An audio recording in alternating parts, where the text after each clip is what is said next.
Yes, to give us our short welcoming remarks, let us welcome Miss Grace Selinko from our Microsoft Philippines. She is the Education Programs Manager. Yeah, thank you, Janine. So I hope you can hear me clearly. So thumbs up then po if you can hear me. Okay. Ayan. So thank you so much for making time to attend today's session. And of course, we'd like to first acknowledge our program partner in terms of rolling this out, the National Educators Academy of the Philippines, DepEd NEAP. And of course, we are implementing this with the partnership of our Microsoft Global Training Partner, Odentes Technologies, represented by Janine and your trainers in the next few days. So again, welcome to our orientation for the Microsoft Certified Educator exam. So if this is the first time that you're hearing about the exam, this is actually one of Microsoft's non-technical certification offering. So in Microsoft kasi, we have a lot of certification offerings like you can get certified on being a Microsoft Office specialist on Excel, PowerPoint, Microsoft Word, and then meron din tayong mas advanced like yung if you would want to get certified on Microsoft Fundamentals, on Azure, and cloud-based technology, na yung MCE, unique siya kasi ito yung nag-iisang exam ni Microsoft na non-technical. And this is actually recommended for educators or teachers like you. And so we partnered with DepEd NAYAP to ensure that we're able to give opportunities for DepEd teachers to actually take a look at this exam and help you get the right set of tips. Pati na rin, tutulungan namin kayo, no, bibigyan namin kayo ng konting tips kung paano ba mapasa itong exam na ito. So during this orientation session, our training partner will be sharing to you some helpful guides and materials that you can actually access so that mataas yung chances nyo na pumasa sa exam na ito. So we highly encourage you na to use the next few days. Hopefully, you can use the weekend to study for the exam para, syempre, once you take the exam next week, you feel more confident and mas mataas yung chances natin of passing the exam. And so this is one of the first few programs that we are doing with NAYAP, and we are really thankful for the opportunity to partner with NAYAP and bring this to you. So kayo yung first batch ng educators na of course with the partnership with NAYAP to take this exam. And for you to appreciate this exam, if you take this outside, it actually has an attached cost. So syempre, if kayo yung nag-take ng exam, this is being administered by a testing partner, meron siyang mga attached fees. But with the partnership that we have with NAYAP, we're able to bring this to you at no cost upon the approval of your office, no? Kaya napaka gandang opportunity ito for you and for your own professional development. So once you pass the exam, you get the Microsoft Certified Educator Certificate na may sariling control number, and that states that you are an MCE. What does this mean? So the MCE is a global certification. So meaning if my teacher na nag-take ng MCE exam in another country, pareho kayo ng credential. So this also takes your credentials on a global scale. So we really are excited to see more DepEd teachers take on the challenge and pass the Microsoft Certified Educator exam. And so at this point, now I'd like to turn you over to our Microsoft Global Training Partner, Odentes Technologies. And they will be your partner in helping ensure that we're able to guide you and help you sa next steps on how to prepare and take the exam. Okay, so yun lang. Good luck, everyone. And we can't wait to hear more about this. Okay, so back to you, Janine. Thank you so much, Miss Grace, for your warm welcoming remarks. So ayun nga po, from Miss Grace herself, our Education Programs Manager, assured kayo that this is not just any certification na pucho-pucho lamang. So yes, now that we have that brief overview already of what MC is all about, let's just also clarify our agenda for this afternoon. So ano-ano nga po bang pag-uusapan natin ngayong hapon? First thing on our list, ma'ams and sir, is our MCE program overview. So what is this all about? So we'll give you an overview of what this is, or maybe you even have an idea. But for those who have no idea yet, or maybe you might have heard of the term, but not exactly what it's all about, then we'll keep you posted on what these things are in our next few slides. Second is our 21st century learning design or our learning path and exam tips. Sabi nga po ni Miss Grace din kanina, we'll walk you through the free platforms provided by Microsoft and how you can ace your upcoming exam. Lastly, in terms of our exam, we'll walk you through also on what to do before, during, and after so that indeed all of our participants here, both batch 1 and batch 2, kayo pong lahat na napiling 500 plus participants, teachers from all across the islands or regions here in the Philippines, you will be a Microsoft certified educator. Diba nakaka-proud po yung may ganun tayong title. So now that we have set our agenda, so yun nga po yung sabi ko kanina, if you have some questions, I strongly encourage you to ask that after each of our parts. So we have three parts here para lang po hindi tayo ma-overwhelm with the questions because some of your questions might be answered in the next few slides. But if not, of course, you can raise that away, especially that at the end of these three parts or chapters, we will give time for you to ask your questions, clarify anything that you might want to know about the certification program that you are taking right now.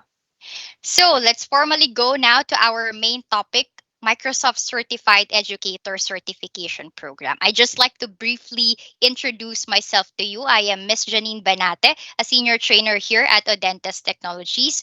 So I'm conducting Microsoft certification programs, webcast Navex, Zoom trainings, and other productivity solutions, both for private and public sectors. I'm also a certified Microsoft Office specialist in PowerPoint and Excel associate, and I'm taking other certifications to continue my upskilling. So I will be your facilitator for this afternoon, and the next batch we will have other trainers from Odentes Technologies as well. So you can just call me Miss Janine or Miss Banate, whatever you prefer. So as we continue to communicate, yun na lang po siguro yung itawag nyo sa akin, whichever that way is. So anyway, ayan, real deal na po talaga tayo. So what is with your Microsoft Certified Educator? Let's look into some of our realizations. Maybe even until now, we might have the same realization. This pandemic has taught us a cautionary lesson that technology is not just a silver bullet solution, but rather it's a tool within a policymaker's professional development, which can be leveraged under the right conditions to show empathy and enhance support to schools. This Microsoft Certified Educator program is a professional development program that bridges the gap between technology skills and innovative teaching. So, educators just like you who will be holding a Microsoft Certified Educator certification can prove that you have the skills needed to provide the rich, customized learning experiences for your students that incorporate critical 21st century skills using Microsoft tools. Madami po kasing pwedeng magsabi that I am an educator. I know how to use the ICT tools. I know how to embed this and that. But without a certification or a proof, it's difficult to really prove that to other people that that is an authentic skill na meron ka. So getting the certification is indeed a credential that you can add up and it is recognized globally. So much for that one. So teach the future now. That is actually the basic tagline for your Microsoft certified educator. So who is the future? Sino nga po ba yung future natin? Yan, sige. Let's use our chat box for that. So when we say future, sino yung mga nasa isip natin or what scenario are we thinking about as we talk about teaching the future now? Because again, that's the main goal of our Microsoft certified educator. You might have been familiar with the term of our national hero, yes, learners, or just how we say it. Maybe you know the tagline also. Sige, para hindi po manggaling mismo sa akin. Yung kataga ng ating pambansang bayani. Meron na ring AI, replacement of teachers, learners. Okay, so we see, indeed, majority, it's the learners or our kabataan. Exactly. Thank you, Ma'am Mary J. Kabataan ng pag-asa ng bayan. So as educators, that is our main goal. We shape the learners of today as we look forward to the future society that they will build. And we hope that even if this is a very challenging role, we hope that we can always do our best. That's why we are taking upskilling certifications just like this. I also mentioned a while ago that technology is simply a tool that can be leveraged under the right conditions. And with the rise of AI, we need to learn how to navigate through that as well. Siguro isa sa mga naririnig po natin lagi is yung chat GPT, right? So how can we use those technology to ensure that we show empathy and enhance the support to schools? So that is where we embed our innovative teaching practices. Because after all, the 21st century skill is indeed a valuable thing and it should not be in theories alone. Now, if you look at the way that we address learners and how teachers, of course, address the learners, you may have already observed the great differences among students before and today. And you may have even compared yourselves from your students today compared nung panahon po natin or nung panahon ninyo with the famous tagline, kami, ganito, ganyan. Guilty maybe, but of course it is indeed daunting to see just how things have changed from before, like years ago or decades ago. But we need to understand that we cannot purely rely on our old standards, especially with this fast-paced changes in today's world. As an educator, how do you prepare for your future classes or students? The longer you serve in the academe, the older you also get, and the younger the students are. And we can see that the gap of the skills tends to become greater and greater. And we need to do something about it. Of course, hindi pwedeng puro reklamo lang tayo na nung panahon namin nga ganito. Tapos panahon ninyo, it's like this. So, one of the things that we can do, my dear teachers, is of course, we have here research. Now, relax. This is not your rigorous paperwork wherein we identify problem, gather data, interpret it, and analyze such. We are simply referring to the act of researching on what are the skills needed to innovate and content that we need to know to update ourselves every year, because that is the value of education. We continuously aim that the learners develop holistically so that they can also fulfill their civic responsibilities. That's our aim, right? Hindi lang po sa isang subject or sa isang bagay lang marunong ang isang estudyante. So, aside from research, of course, you all know the importance of that one, whether that's the full scale research or the simple research that we have been referring to, innovative teaching practices are a must. So, learning is more likely to flourish when particular supportive conditions are in place. So, what are these conditions that we are actually referring to? If we look at the slide here on our end, all in all, we have these three, but just to sum it up, we have teacher collaboration, professional development, and a school culture, all aiming to design learning that is structured around the student, because we all know may pagbabago na po tayo that teachers are not just the fountain of knowledge. We try to center our learning with our students. Undeniably, may mga lessons po talaga tayo na minsan tayo yung magsasalita or magpresent sa mga bata. But right now, in this age, in this time, definitely it should be learner centered. Next, we also have learning beyond the classroom. We want our students to appreciate the lessons and the activities that we are integrating in our classes, that it should not be in theories alone, but it can be used when they get outside the four walls of the classroom. That's how students find our lessons or activities enjoyable.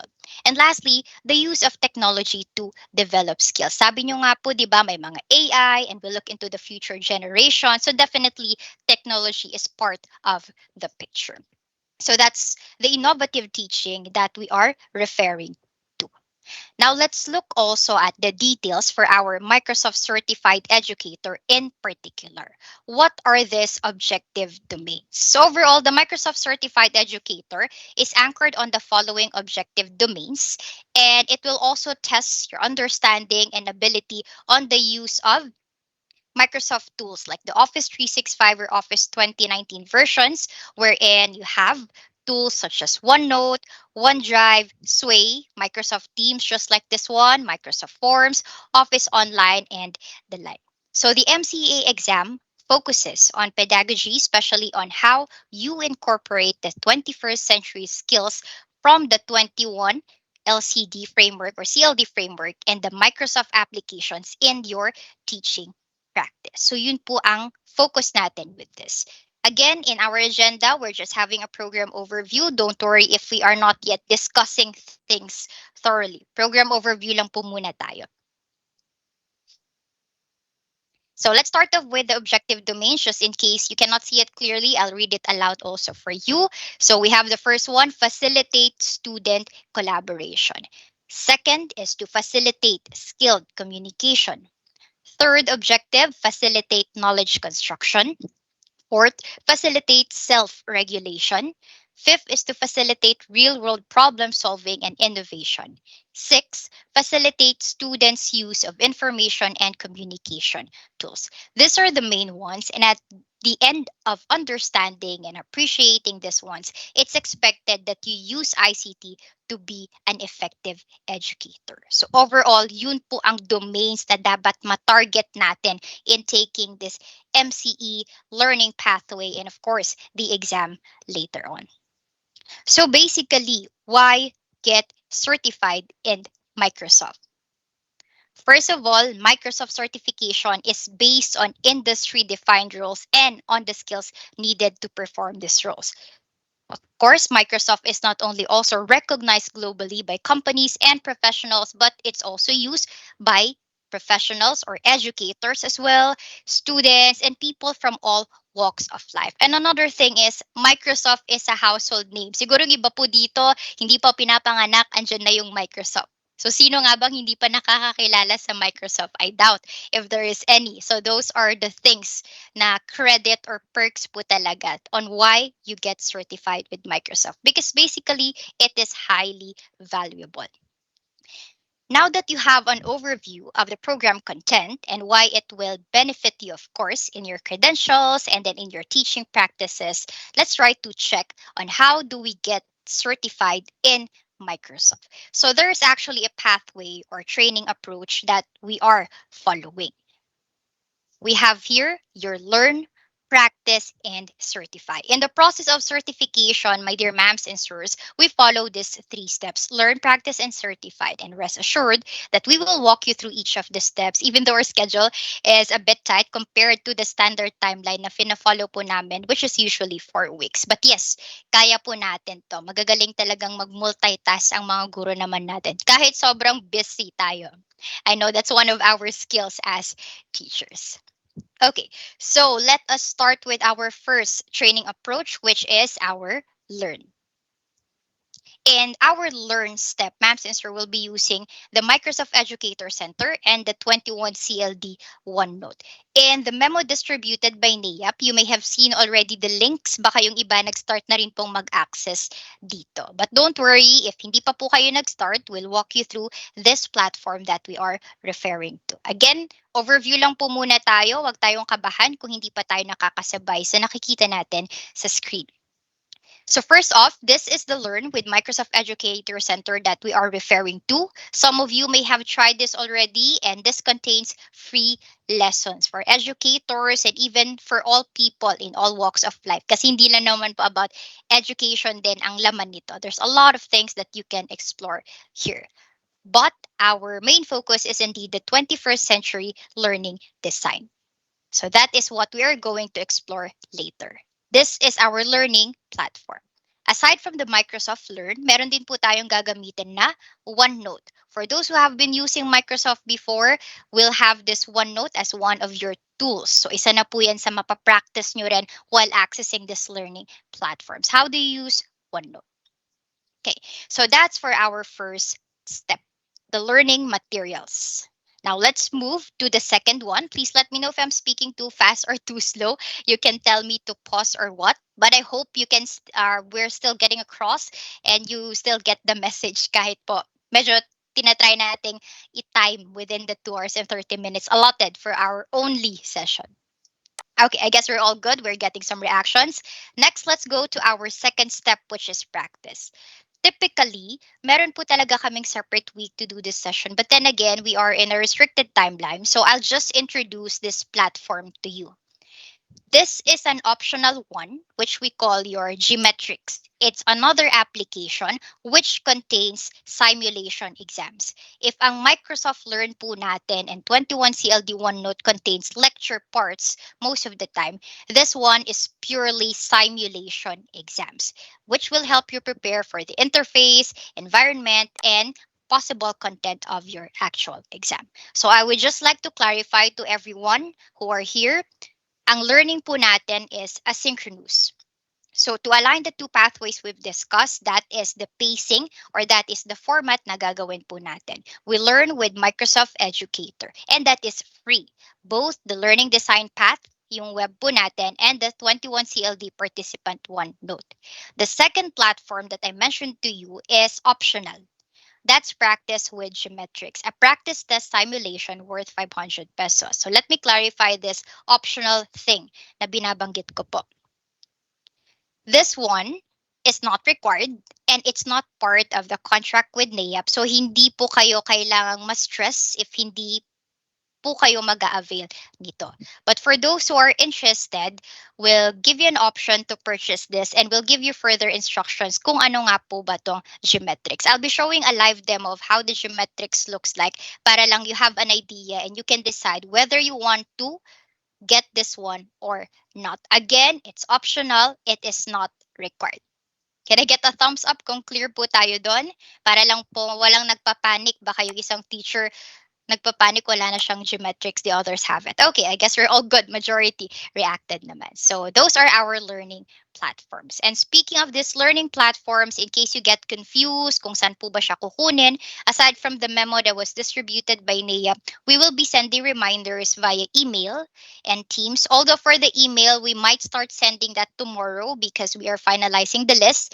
And for the Teams group, we'll try to check how you can access this one para rin po makita nyo to. But then, if you are not familiar yet with Microsoft Teams, hindi naman po requirement na maka-join kayo dito. Again, we will be communicating with you mainly through email. So I hope the email that you have submitted sa listahan po with NAYAP is your Microsoft email and it's working para hindi rin po kayo napag-iiwanan sa ating mga announcements.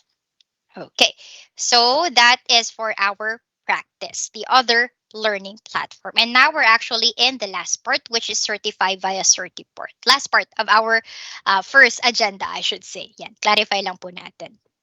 So for the third and last level, which is Certify, we will discuss Certiport's web-based delivery system. So what is Certiport, by the way?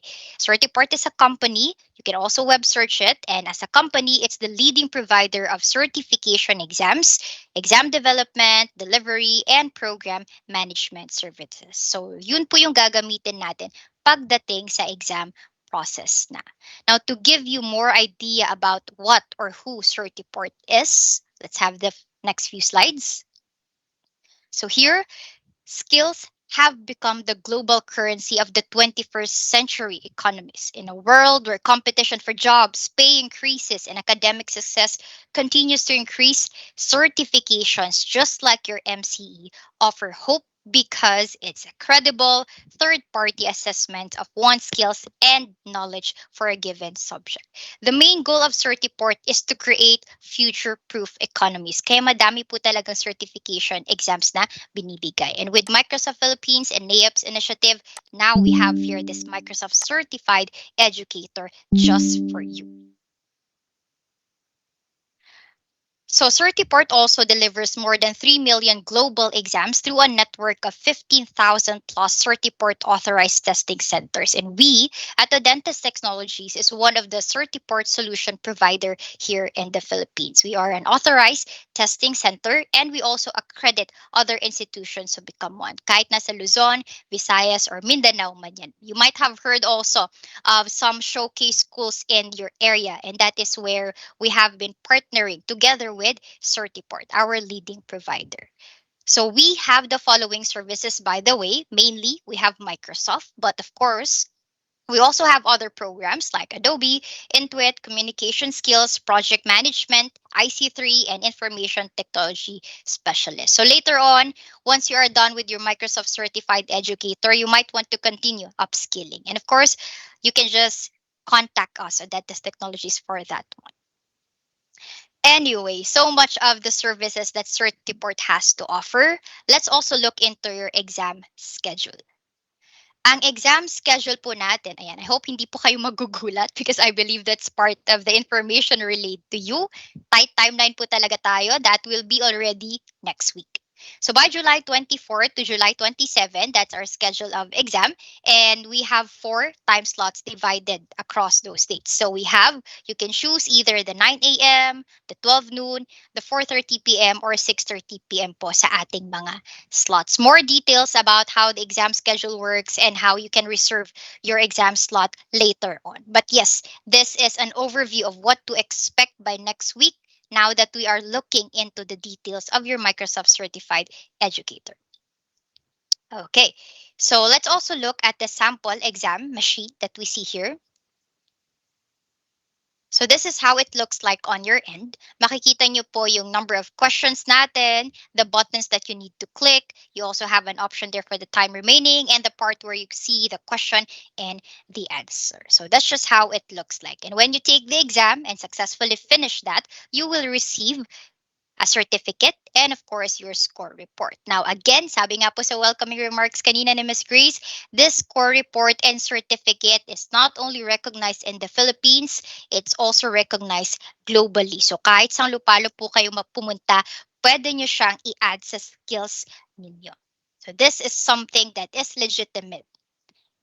As mentioned, you will also see here specific details like your name and the code specifically. So anyone can check the veracity of these credentials that you are trying to showcase to other people. Both your score report and your certificate of passing. Kahit yung software or soft version lang po or soft copy ang meron tayo, that's definitely legitimate. Kasi may option po kayo to have the soft copy or the hard copy. So we can go through that as we discuss the exam orientation later. So that is the Microsoft Certified Educator Certification Program overview. Again, we are a Dentist Technologies Incorporated, a Certiport solution provider, and Microsoft partner for education. So I hope everyone is still with us because we will now proceed to the in-depth discussion of Learn and Certify. I know you have many questions because we haven't gone in depth yet, but yes, we're giving this few minutes or maybe a minute lang kung wala po masyadong katanungan. We're done with the first part of our agenda. And if you have some questions so far, kindly type it here in our chat box and we'll try to answer that one. Okay, it seems that I have one question so far. What if we fail po? That's a good question, of course, since you're taking an exam. So to answer that, Sir Anthony will discuss further what to expect kapag nag-fail po kayo and what you can do about that one. Thank you for raising that. Definitely, that will be answered later. Anything else before we move to the second agenda? The chat box is there po kung hindi natin nakikita na sa upper right lang. So you can just check that out. Can we use the certificate in renewing for PRC? Well, actually, in my case, I am not a public teacher po, so I don't know how the PRC works on that one if they credit such certifications. But I hope they do because this is globally recognized. Sige po. Thank you, Sir Edwin, for that. I'll take note of your question and try to ask if na-recognize na siya ni PRC. Okay, sige. And it seems that the next items or next questions are all about the exam orientation. So don't worry, madidiscuss naman po yan. I'll be skipping that for the meantime. Sasagutin ko po yan sa third part of our agenda. So I think we're all good. Let's proceed with our second agenda already. Okay. Yes, the recording of this one will be provided later on via email, but since we are still finalizing the list of emails po, baka bukas na namin masend if not today. Okay, so let's proceed now on how we focus for the 21st century learning design and how we can pass the exam, and of course, how we can integrate the lessons that we get here as we work with our teaching practices. Now, let's look first into the details of your exam. The title of your exam is Technology Literacy for Educator, which focuses on 21st century learning design framework and the use of Microsoft tools. Now, when you pass the certification, that is when you'll be called a Microsoft Certified Educator. So, yun po yung pinagkaiba. Don't panic if you see a different name just like this. Now, the maximum time for your entire session is 80 minutes. That includes instructions, survey, and the exam proper. But the number of exam questions that you'll be dealing with is 40 questions only. It's a combination of case scenarios, multiple choice, and so on and so forth. So, iba-ibang type po yan, which you need to finish, excuse me, which you need to finish in 60 minutes or less. Ang 60 minutes po natin, it's not adjustable because this will be administered in a virtual exam machine called Compass. So, kailangan po nating practicein din how to read the items and how to answer. So, dito po natin i-apply yung mga skimming and scanning skills talaga natin because we need to go over several texts and we need to answer 40 questions. And mind you, some of the items here are indeed very lengthy. Kaya when you're looking into the learning materials later on, take note of the keywords because you need to pass this with a score of 700 out of 1,000 points. 40 items worth 1,000 points po yan. 700. Now, when we say 700, wala po tong hirit. There's no way to adjust this one because again, this will be administered in the virtual exam machine. Kahit po 699 yung score nyo, wala po tayong power to adjust that just to make it sure na papasa kayo. 700 po ang minimum talaga natin. If you can score higher than that, why not better? And for those who are still asking, paano if hindi po masa, again, that will be answered in the next part of our agenda. So this is the overview on what to expect for your MCE exam or technology literacy for educators. Now let's go back into the objective domains of our 21st century learning design. Okay, so let's look into this one. Remember, it's not only about having the mastery on using technology. Meron po siguro dito sa atin mga batikang ICT teacher na or those who are, even if not an ICT teacher, they may be very skillful in using technology. But as educators, we also need to look into the innovative teaching practices which can help support our learners and prepare them for tomorrow's world. Because after all, we don't just use ICT para lang meron tayong i-flex sa mga kakilala or estudyante natin. We need to use this tools to ensure that our teaching practices are targeting the learning goals for our students. And to do this innovative teaching, again, these are our learning domains. First is our facilitate student collaboration. Of course, we are aiming that our students can work not only among them, not only individually but also interdependently because after all we're living in a society. So, kailangan po talagang magmingle. That's one of the 21st century skills. Second, facilitate skilled communication. With the array of communication platforms na meron po ba tayo, how do we teach our students to maximize and use those one? And for them to be safe, that they're not communicating to people who might cause them harm and them also, they are not causing harm to other people. Third, facilitate of knowledge construction. Madaming information in our environment. Actually, if we look at all the resources available right now with the advancement of technology, information overload po talaga ang aabutin natin. And students these days are very knowledgeable on a lot of things. So how do we teachers try to manage our students' knowledge?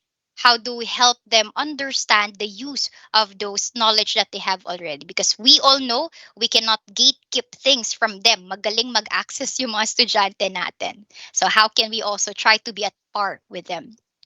Next, facilitate self-regulation. So as students, we also want to hone them to be able to regulate themselves and the practices that they are doing. Next, we also have the facilitating of real world problem solving and innovation. I mentioned a while ago that, of course, as learners, they want to see how our learning activities and how our lessons are practiced or used outside the real world. Kasi karamihan ng mga estudyante, they don't like listening anymore if they think what we're teaching them is not that useful or if it's not something that's relatable. And maybe that's the same experience you have when you were a student. Second to the last, the facilitating of the use of information and communication tools. Again, my dear teachers, hindi po natin kailangang maging ICT teacher, hindi natin kailangang maging very tech savvy. We just need to know the basic tools on how we integrate that as we work with the 21st century skills. So overall, how do we use ICT to be an effective educator? That is the main point of taking your Microsoft certified educator. It's all about our role as our teachers. Okay. Sige. So I see some things here. Okay. The one of the questions that you have here for the exam, yes, that will be answered, but I will clarify that. And then what else? Thank you. Somebody has sent here a screenshot of the exam schedule that will be also presented in the next few slides naman po natin. Although right now we are focusing on our second agenda, what this content is all about. So let's start and move on to the next slide, which is our MCE through Microsoft Learn, our learning platform. So again, educators holding an MCE certification can prove that they have the skills needed to provide rich, customized learning experiences for their students to incorporate it in this critical 21st century learning environment. So the benefits of implementing this MCE, kasi kayo-kayo po probably ang representative not only of your school but maybe even in your division or region because again, selected lang po yung mga kasama ngayon sa ating certification program. So at the end of this session or at the end of the whole certification program, MCE ensures that faculty or staff have basic understanding of Microsoft education tools. Second, MCE also aims that our teachers can demonstrate how to successfully incorporate 21st century learning into the classroom.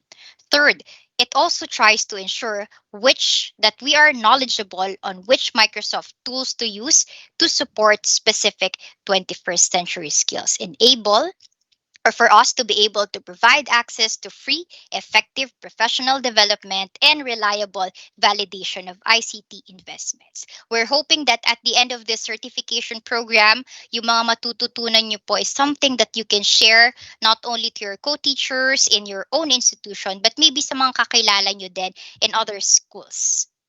So for that, we will be exploring the Microsoft Learn. I'll show you a live demo of such. So let me just switch my screen into Microsoft Learn. So for this one, I encourage our participants to listen intently, take note of this, try not to multitask as I open certain resources para po hindi rin tayo ma-confuse because you might be raising the question and we're actually displaying it already here on our end. So makinig na lang po muna tayo dito and just take notes. And again, we will be providing you a list of this through the email once we have finalized those lists. And meron din po tayong Teams group which you can optionally access as well aside from your email. And again, this session is also being recorded. So pwede nyo rin po itong balikan naman after today's session. Okay. So let me just go to our educator center and let me just switch my screen. There we go. So I have here our educator center, or later on, you can search it in the web.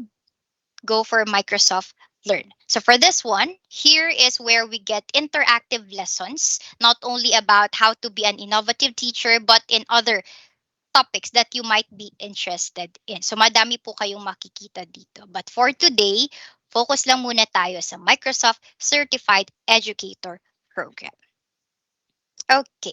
So for that, let me just remind everyone that you need to create an account. Yung nilabas po na memo ni NEAP din is telling us that you should have created your account. If not, you simply need to log in and check your Microsoft account, M365. Lahat po ba tayo merong M365 account? Can we get thumbs up or any reaction kung na-secure nyo na po ang M365 account ninyo?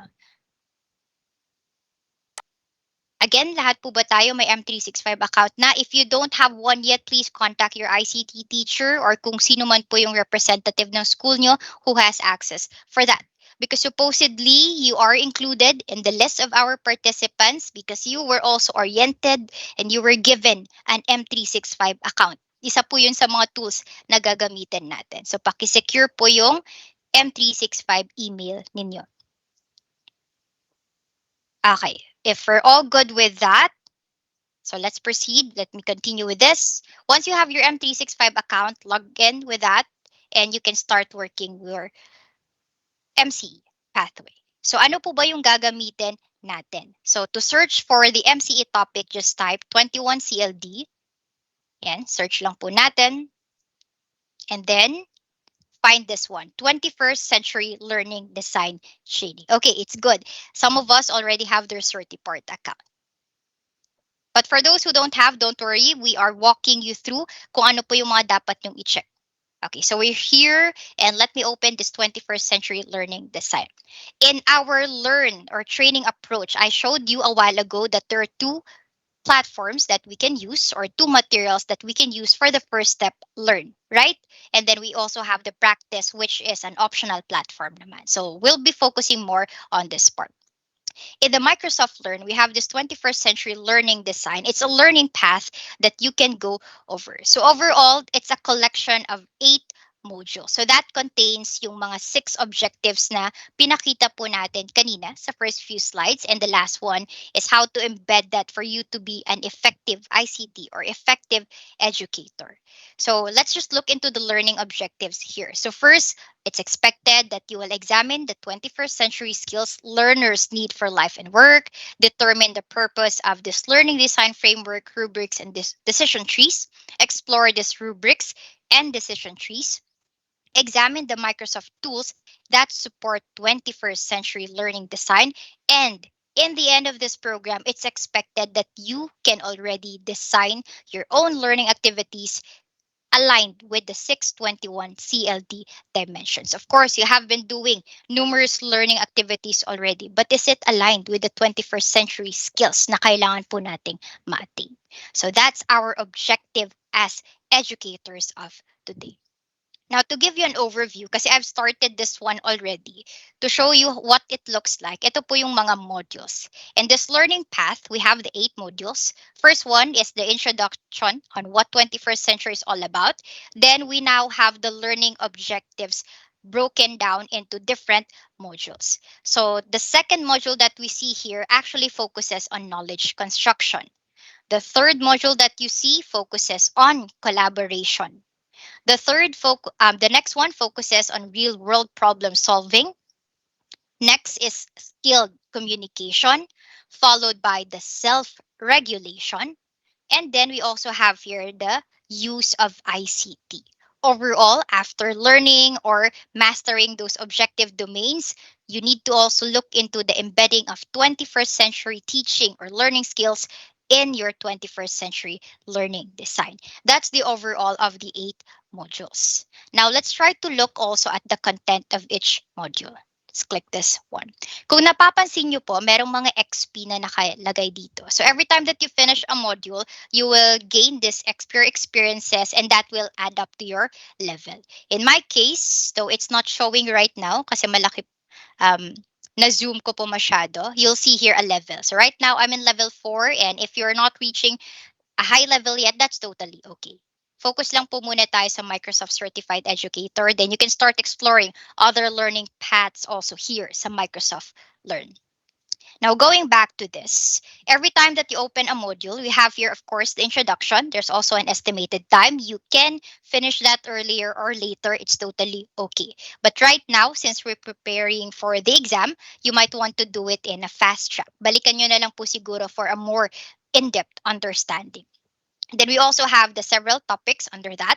Inside those topics, we have videos, we have explanations backed up by research. And after all of those topics in the module, meron po tayong knowledge check.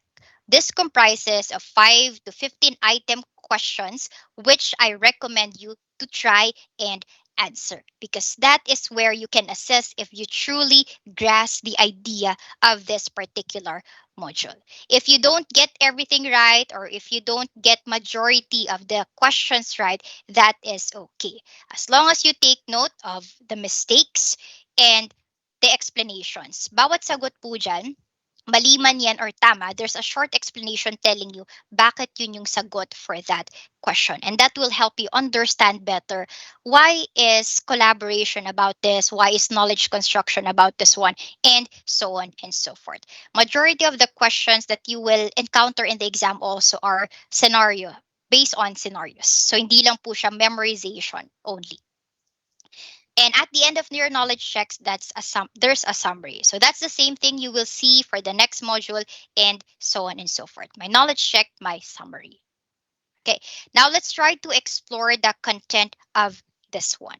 So let me click, starting with the first module of our learning path in 21st century learning design.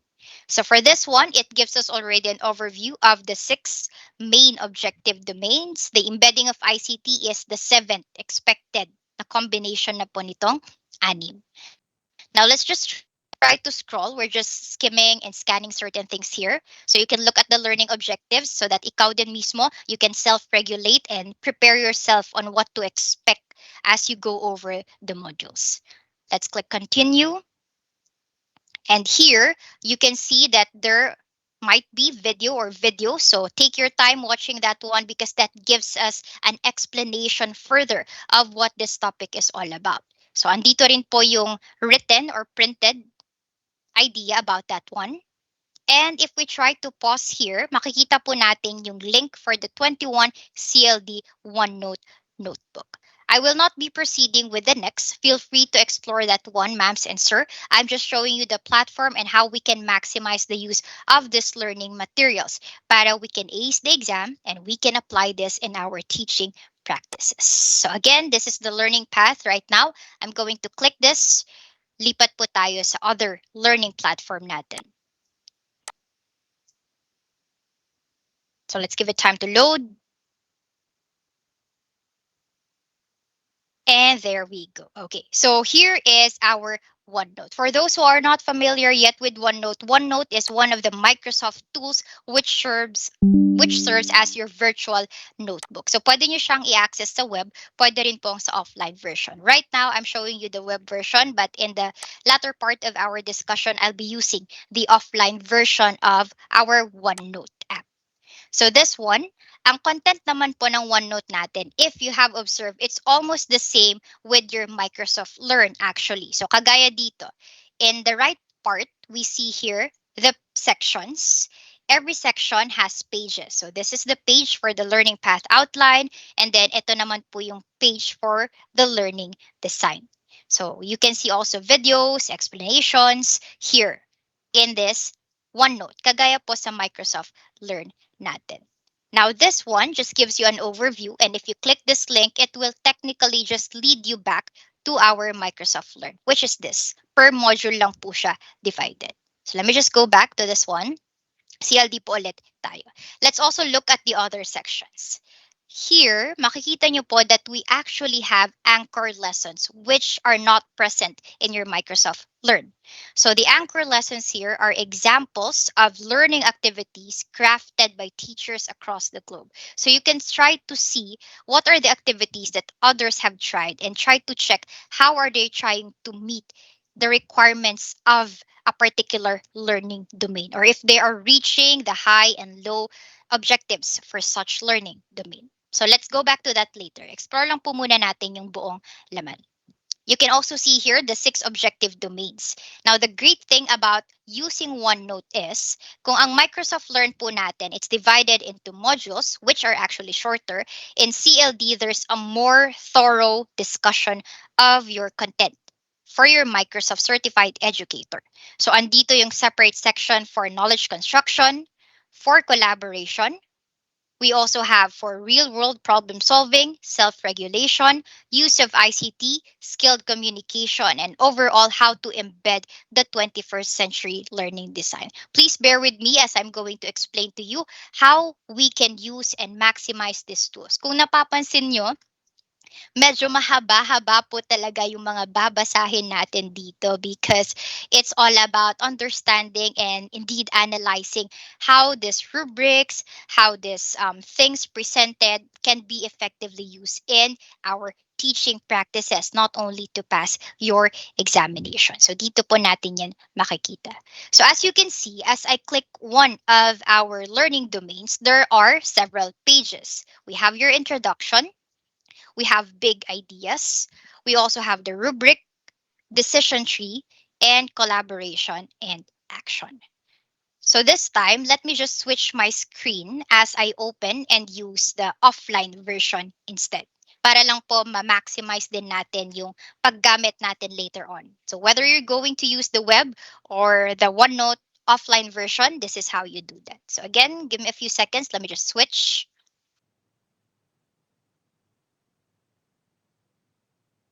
and open our OneNote. So I hope you're seeing the screen right now. There we go. So we are still using the OneNote this time. Medyo iba lang po yung interface niya. Instead of seeing the sections on the right or on the left, I should say, andito siya sa taas. Yan. So whichever you prefer, the web version or the offline. And andito pa rin po siya in case you don't see everything, simply click this three lines or three dots, I should say. There we go. And as you click each section, the pages are just here on the right side naman. So same thing, there, andito pa rin yung sinasabi natin. Now, let's explore these contents that are not in your Microsoft Learn. Start po tayo dito sa knowledge construction. Skip muna natin tong anchor lessons. The 21 CLD, as I mentioned, that's just an overview of what you can see in Microsoft Learn in actuality. Yan.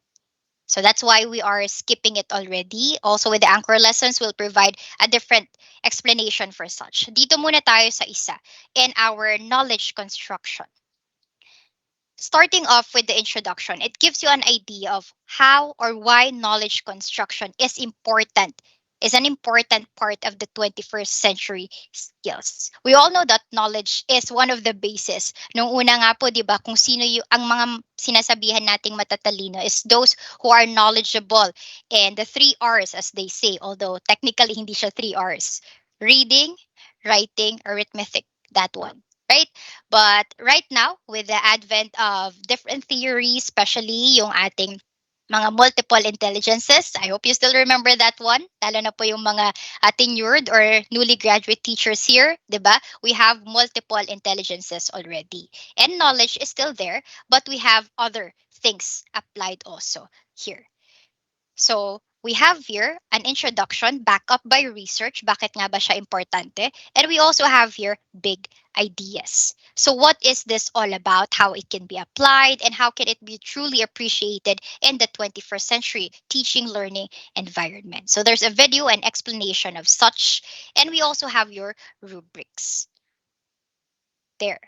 So rubrics and decision trees are the ones that I will be focusing for the rest of our discussion. So we'll show you later bakit. Kasi po, the other parts here will just give you an overview to further understand what this topic all about. But for you to ace the exam and for you to apply that in real life situation, you need to master either the decision tree or the rubric, or if you can master both, why not? Kasi yun po yung pinaka-basis natin as we take the exam and as we craft our learning objectives or learning activities. Now, let me start with the rubric. In our rubric, kung nag-open na po kayo dati ng OneNote for 21 CLD, you may have observed the difference, especially with the colors, but the content is still the same. This rubric, Maps Insert, gives us an idea if a learning activity is worth a code 1, 2, 3, 4, or 5. In some of our learning domains, 4 po yung highest. And 1, of course, is the lowest. So this one, knowledge construction, until 5 siya. Now, what is the point of this code? So this will give you an idea if the learning activity is meeting a certain target goal or learning objectives. In your examination, you will be asked to identify if a scenario or learning activity is addressing a particular learning domain like knowledge construction, collaboration, real world use of ICT, skill communication, etc. And it will ask you if it's worth code 1, 2, 3, 4, or 5. Now let's just try to explore code 1. I'll read aloud the first one. The learning activity does not require the learners to construct knowledge. Learners can complete the activity by reproducing information or by using familiar procedures. In this part, we get to see that if the learning activity presented in the situation does not require such, we can identify that it's actually a code 2 learning activity. Now, if we say code 2, dapat ang pag-examine po natin doon is the learning activity does require learners to construct knowledge by interpreting, analyzing, synthesizing, evaluating information or ideas. But the activity's main requirement is not knowledge construction. So that is our criteria to identify if a learning activity should be coded with 2. Now let's try to see number 3. Don't worry, hindi po natin iisa-isahin lahat. I'm just showing you one rubric and one decision tree from one learning domain. Para lang po you have an idea on how to explore the rest of the learning domains. Now let's go to number 3. The learning activity's main requirement is knowledge construction. But the learning activity does not require the learners to apply their knowledge in a new context. So that is when you get to see that, okay, the learning scenario that I have here on my page right now is code 3. How about if we go for number 4? The learning activity's main requirement is knowledge construction, and the learning activity does require learners to apply their knowledge in a new context, but the learning activity does not have learning goals in more than one subject. So that's 4. And lastly, if it's a 5 or the highest, the learning activity's main requirement is knowledge construction. The learning activity does require learners to apply their knowledge in a new context, and the knowledge building is interdisciplinary. The activity does have learning goals in more than one subject. That's a level 5 already. Now, I know some of these terms here are very difficult to deal with or memorize, I should say, kasi hindi naman po tayo lahat eidetic imagery or photographic memory as they say. So it's good that you try to look at the words that are in bold here. Ito po yung mga keywords na dapat ninyong tandaan.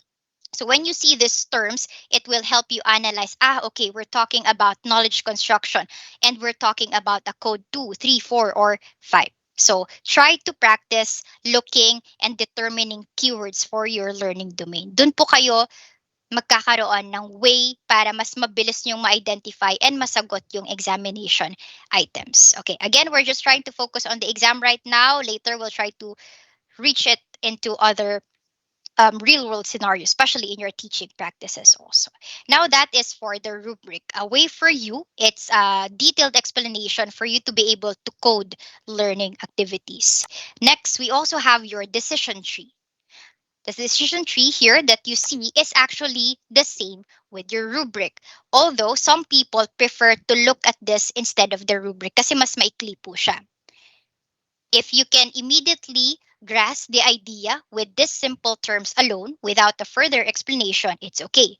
But if you prefer the detailed one kasi mas gusto mo nga po yung mga itty-bitty details and you want to take note of the other salient information per each detail, it's okay. So you can use either the rubric or decision tree. But let's try to compare this one. It says here, our decision tree will help us code if a learning activity is worth 1, 2, 3, 4, or even 5, depending on the learning domain. So it requires knowledge construction. If your answer to that is yes, you move to the next one. If it's a no, you identify the activity as 1. If it also answers main requirement is knowledge construction. If it's a yes, move to the next one. If it's a no, end up with level 2. If the learners are required to apply their knowledge in a new context, yes, move to the next one. If it's a no, go to 3. Learning activity is interdisciplinary. Halos pareho lang po talaga ng explanation, right? Mas detail lang sa rubric. Go with level 4. If it's really a yes, go with level 5. So, paulit-ulit ko pong sinasabi yung code kanina. Coding is our jargon for the term because, again, in your examination and even in your teaching practices, you need to identify if your learning goals are trying to target a level 1 only or a higher level. Now, please take note, ma'ams and sir, that coding an activity does not necessarily tell us that we are scoring a learning activity. Hindi natin sinasabi na porket code 1 lang ang learning activity na present in that example, that means it's not valuable. The learning or the teaching, the activities that you're letting your students work is not worthy of being implemented in real life situation. That is not the idea of coding. Again, the use of coding, ma'ams and sirs, is for us to understand if we're meeting our objectives or learning goals.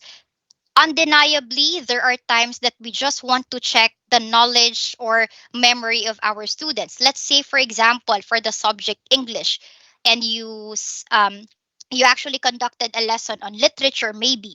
You just wanted to try to test if your students remember characters, setting, time, and certain details about the literary piece you have discussed. So, most probably, that will be on a level 1, whether that's for a knowledge construction. And that's totally okay. You don't need to immediately move to a complex learning activity. Di po ba? That's our strategy also. We start with the easier ones. And who knows, the next day or even in the project, we will be asking our students to go back to that particular literary piece. And this time, you will be crafting a learning activity or a project that is actually targeting a code 5, wherein aside from memorizing or aside from remembering the characters and the other elements of that literary piece or short story, you might be asking them already to try to check in terms of history, how is this lesson on literature applied in real life situations. So now we're looking at interdisciplinary. Or aside from applying a history lesson in your English class, maybe you want to use ICT this time. So right now we're targeting the interdisciplinary. Again, our main goal in taking the exam for your Microsoft Certified Educator is to code if an activity is worth a 1, 2, 3, 4, or 5 only, to check if we are meeting the target goals, not to identify if an activity is good or not. So it's not for us to judge the teachers kung maganda po ba yung mga learning activities niya or not. Because definitely there are times you want simple ideas, simple outputs, and there are times that we want or we need complex outputs from our learners or our students. That's the purpose of coding. And yes, as you go and do the coding in the exams, even in real life situation, it's best that you familiarize and master this rubric or decision tree. If you prefer the shorter one, use the decision tree. If you like to use the rubric and check the details, ito po ang gagamitin ninyo. So as you review the 21 CLD OneNote, these are the two things that you can focus on if you can't really go over everything sa ating 21 CLD. Now, what else are the other contents? Just in case you have the luxury of time. Basically, we are just trying to like work backwards. We look at the decision tree first, the rubric, then we try to identify what is the big idea or what this topic is all about. Then, if you try to explore here, this is where you can see how knowledge construction or how that learning domain is applied in real life situation. Let me switch into another one, this time sa collaboration po tayo. In the collaboration, regardless if you also look into the other learning domains, excuse me, we still have the pages here. And again, may rubrics po tayo, may decision tree, and andun din yung collaboration in action or examples on how that is applied in real life. So you're going to try to look into those details. So yun po yung papracticein natin. Mastery of rubric and decision tree. Are we still good? Can I get a thumbs up if we are still following? So that's the shortcut that you can use po when we are following or how to review the learning materials in 21 CLD. Thank you for the confirmation. Okay. Now, let's try to look at the other things that we have here. Okay. So at the end of this one, it's expected that you embed the 21 CLD in practice. So overall, if you look at the pages here, meron po tayong recap. We also have here a page for circus and some. We also have the page for continuing the practice, the apps for education, and our 21 CLD reading. So these are extra platforms that you can use to further identify and picture yourself implementing this 21st century skills na natutunan po natin sa mga learning domains. Now, if we actually look back into those learning domains, basically, let's start with knowledge construction. It's all about an industrial model on how we can create or maximize the knowledge that we have. Kasi sabi ko nga po, there is information overload these days and we need to teach our students how to be critical thinkers, that they don't just absorb everything, they need to process that. And we hope that in the end, the knowledge that they get can be applied in interdisciplinary platforms or interdisciplinary things. Next, if we look at the collaboration, whether you evaluate the big ideas or just go with the rubric and decision tree, we are aiming for learning activities that will encourage our students to work with other people. Because when they go to the workforce, undeniably, we do a lot of collaboration. And sometimes, even in the workplace, alam po natin yung hirap kung paano or makisama sa ibang tao, lalo na kung may mga activities po tayo. We want our students to learn how to deal with such. Yung hindi at the end of the day, sila yung nai-stress kasi hindi sila marunong makipag-deal with people in a certain group, or maybe at the end of the day, we want to avoid that they are still part of the group but at the back end, iisa lang pala yung nagtatrabaho. So with the goal of collaboration, with this rubrics and decision tree, I hope your learning activities can be anchored on the goals that are meant for collaboration, for students to become interdependent at the end of your lessons or learning activities. Now, if we look at the real world problem solving naman, of course, it is expected that we don't just let our students focus on the theories, but how can it be used when they go into the real world? Because after all, we want students that when they encounter a problem, they try to think of a solution. They don't just run away from that and let others resolve their conflict for them. We want them to do the real world problem solving, and at the end, we want them to become creative and innovative in providing solutions. That's the goal for our domain real world problem solving. If we look at the other ones, we also have your skilled communication, definitely, with the plethora of platforms that we have, whether that's face-to-face or virtual man po tayo, madami talagang ginagamit yung mga estudyante natin. And even you, if I'm not mistaken, you might have more than three what do you call this, social media platforms. Sino po sa atin dito ang merong five or more than social media platforms? Can we get some reactions there? Ayan. Ilan po sa atin or sino po sa atin dito ang may more than five social media platforms? Sige, babaan ko na lang. Sorry. Let's just go with three. More than three social media platforms. So see, it's like half of the population here have more than that. And definitely, yung mga estudyante po natin na magaling magkalikot ng kung anong-anong mga devices, they have more than that. And that's their form of communication. Kung mapapansin nyo po, it seems like the form of communication before where we just have pictures or images, yung mga nakikita po sa caves, di ba, yung drawing, and then it evolved into words. Right now, parang bumabalik po tayo, sabi nila, because we keep, or most of us are fond of using emoticons maybe instead of even using words. So yes, there's different platforms that we're using in communication, and how do we teach our students to use those platforms para hindi sila mabiktima or hindi rin sila makapangbiktima. Hopefully, it's not the other case for our skilled communication. Other things that we have here, let's also look into your self-regulation, ma'ams and sir.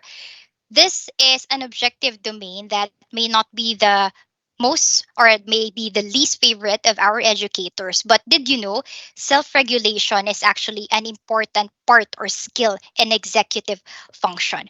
Because when we are already crafting learning objectives na nakatarget po sa self-regulation, what we need to do is to actually provide or enable our students to create long-term goals. We give them learning goals na magagamit nila in the future. So, for example, when we give them projects, we tell them that this is the standard. At the end of the day or at the end of this quarter, ito yung gagawin mo para ma-achieve mo yung product natin. I hope we are not just requiring our students to submit any project without giving them long-term goals or learning domains.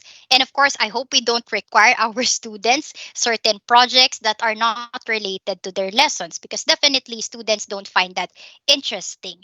Gone are the days when we are still required to just submit a lampaso, what do you call a floor walks maybe. Sorry, that's from my experience. But yes, it is our goal as educators to provide craft learning objectives that meets our target goals. Gagawa po tayo ng mga projects or mga requirements na related sa kanilang lesson, because that is our target. Aside from the fact that we're avoiding na may magreklamo sa atin.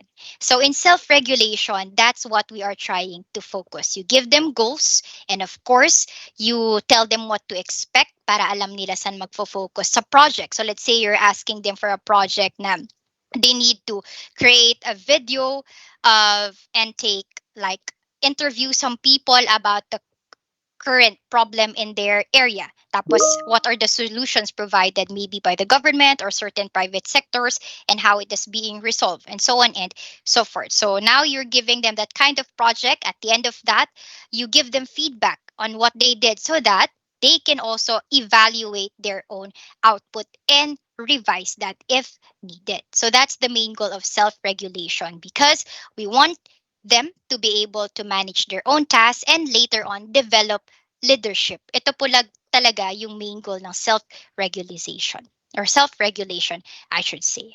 Next, we also have, I'm sorry, I went back. That's skilled communication. Lastly is of course the use of ICT. Most of the time, especially nung pandemic, karamihan po siguro ng pina-project talaga natin is either a PowerPoint presentation, a Word document, or a video, maybe even vlogs, right? So the use of ICT is integrated in our teaching as well. Not necessarily na kailangan po nating if itest if magaling sila gumamit ng mga Microsoft tools like Word, Excel, PowerPoint, or maybe other things, but we want to see if they're able to use this in an efficient way. Now, please take note also, ma'ams and sir, that even if we're discussing this separate learning domains, definitely there we are not drawing a line. There are some activities that will be um, interdisciplinary or activities that will tap one or two learning domains, and that's totally okay. In your examination, kapag may na-meet po kayong question there, sometimes the rubric or decision tree is there for you, and that's a good thing.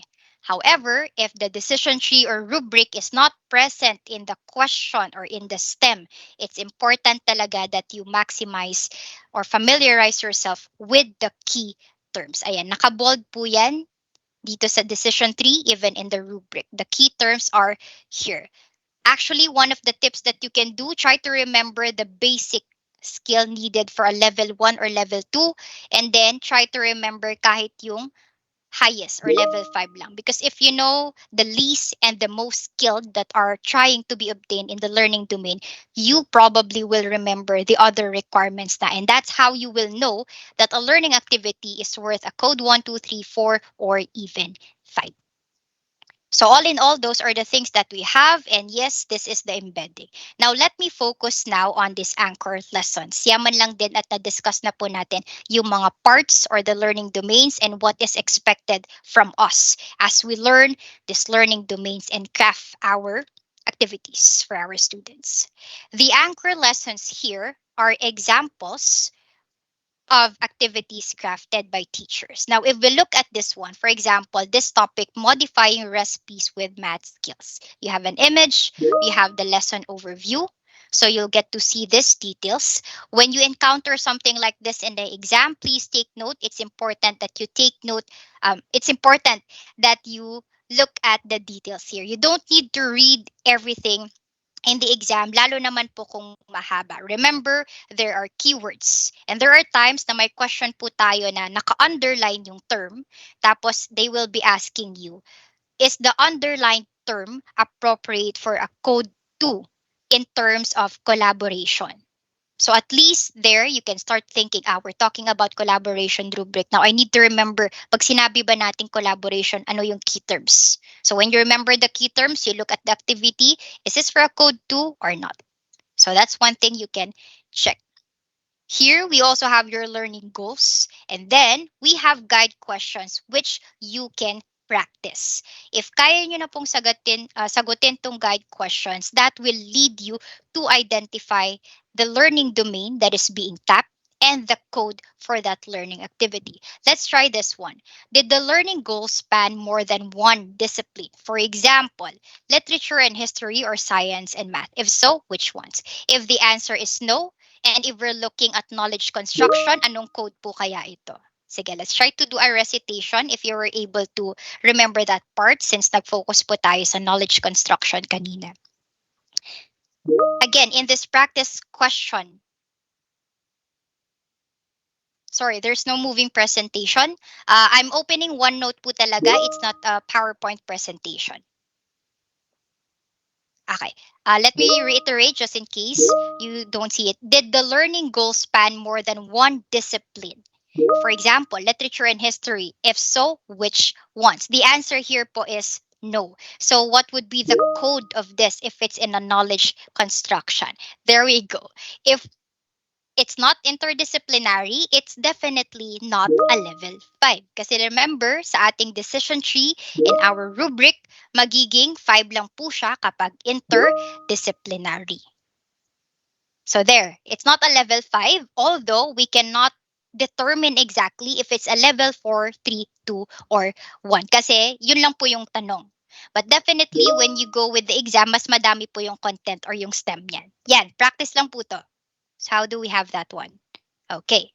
So now you have the option code 432 or 1 po siya. Other questions like this might be asking you, were learners required to work in pairs or as a group or any part of this learning activity? The answer is no. So which learning domain po kaya ang tinatap pala nito? Sige, let's try this one out. If you didn't get the first question right. Among the 6 learning domains, the question is crafted this way, were learners required to work in pairs or as a group on any part of this learning activity? Ma'ams and sir, wala na po tayo sa knowledge construction. We're actually in a different learning domain now. That is correct. We are now in collaboration. And this is asking us kung they did work. If the answer is no, madali na pong sagutin to kahit hindi ganun kahaba or there's no further explanation. Definitely, in collaboration, if they don't work in groups, according to our decision tree and according to our rubrics, that is collaboration 1. So pagdating po ng exam ninyo, mas mahaba yung question, so you really need to remember the keywords in the learning domain, especially if the rubric or decision tree will not be present sa screen ninyo habang nagtitake na exam. And of course, in your teaching practices naman na, you don't need to memorize this pagdating sa teaching practices. You can go back to your OneNote anytime and try to see if the learning activities that you are crafting are actually meant for your students' target learning goals. So yun po yung gamit nitong anchor lessons natin. So just to summarize, ma'ams and sir, our 21 CLD OneNote is one of the learning platforms that you can use, and the other one is your Microsoft Learn. Ang pinagkaiba po, mas madaming content ang 21 CLD and it has a lot of sample lessons. You can just maybe have 5 or 10 from this.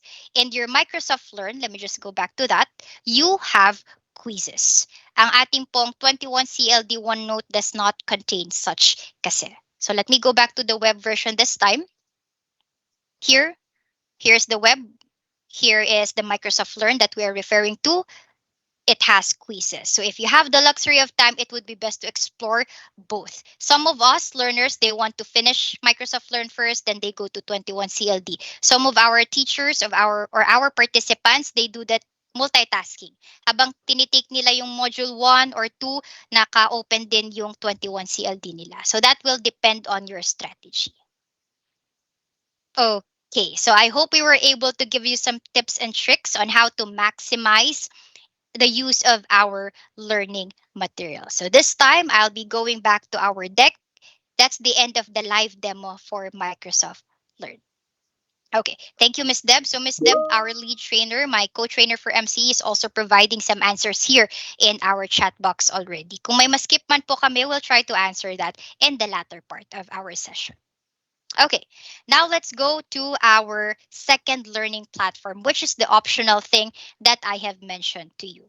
So here on our screen, wala po talagang audio to. So you just listen to our discussion. This is the Geometrics platform where we have learning items only, or what we have practice exam simulations, I should say. So for this one, here is an example of a case study. Ang example ninyo sa MCE will be comprised of different sections. There's a section for multiple choice or short questions only, and there's a section for case studies just like this one. The case studies are the lengthy ones. Okay, and then we also have here, so as you go to a case study, you will have different buttons na makiklik, my overview, description of the students, the learning and teaching environment, and your learning activities. You might want to check the salient details in each part, lalo na yung mga materials po na gagamitin kung swak po ba siya dun sa target goals natin. So look at this question in this case study. It's asking us which of these two statements modify the learning activity so it meets level 5 or code 5 of the 21 CLD rubric for collaboration. Choose two. This is a sample question that you may encounter in the exam. Now, if you try to look at this one, madami po tayong mga examples here, and definitely you need to choose two. But let's focus on the keywords. We have level 5 and 21 CLD rubric or collaboration, or decision tree for collaboration. Remember, meron po tayong different setup for each of your learning domains. Again, try to scan the question para alam niyo po kung saan kayo magfo-focus. Collaboration, and we have here level 5. Okay? So now that we have that one, you can start scanning the items here. So for example, we have this one. Let's try to look at this example. Assign each student to create a digital booklet on the ecosystem of their choice to be shared with the class. Is that a level 5 for collaboration? Try to examine the example. Level 5 po kaya ito? What do you think? Let's see your answers in the chat box. We're trying to look at a sample question here, ma'am and sir. So it would be best to try and answer also. No, that is correct because we're looking at each student, definitely not a collaboration.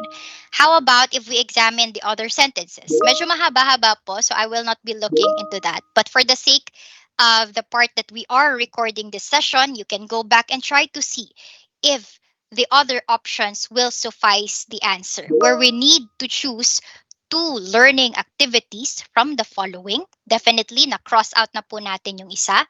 Kayo, later on, when you go back to this recording, try to see which of these activities will answer our question that it meets level 5 of the 21 CLD. So some of us are telling it's fourth and fifth daw, pero kayo, pwede nyo naman pong balikan. I will not preempt you with the answer here, especially if you will be availing this practice test. Again, it's an optional. And for everyone's sake, later on, magbibigay po kami ng platform or option for you to access this. So here is a form. We will be distributing this ones to you. And ang content po ng form natin is this one. This is the geometrics practice exam order form. Again, this is not required. It's not part of the contract with NEAP also. The order deadline for this is until July 22, 11 a.m.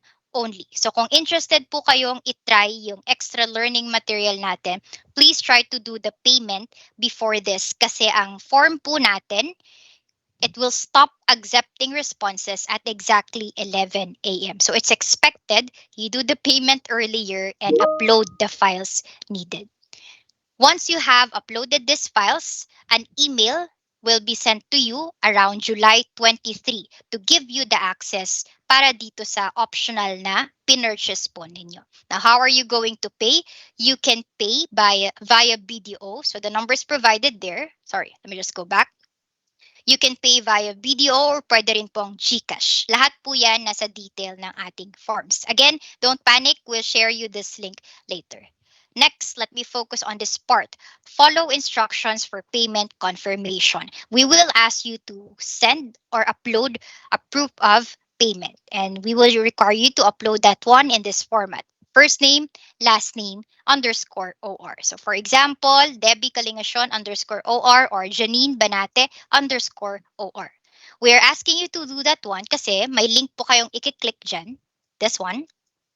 That will lead you to OneDrive. So yes, OneDrive is something that you might encounter in the exam also kasi it's a Microsoft tool. So at least dito mapapractice nyo na siya. So make sure to edit your file before uploading because you're not allowed to edit the file name later on. So there we go. We have here an example, and what you can do pag na-upload nyo na is to only do those things. Wala po kayong option to edit the name or even to delete that. So make sure to place the correct file name bago nyo pa siya ilagay dito. To do the uploading of your file, simply click the upload and click the files. Then, makikita na po namin yung proof of payment ninyo.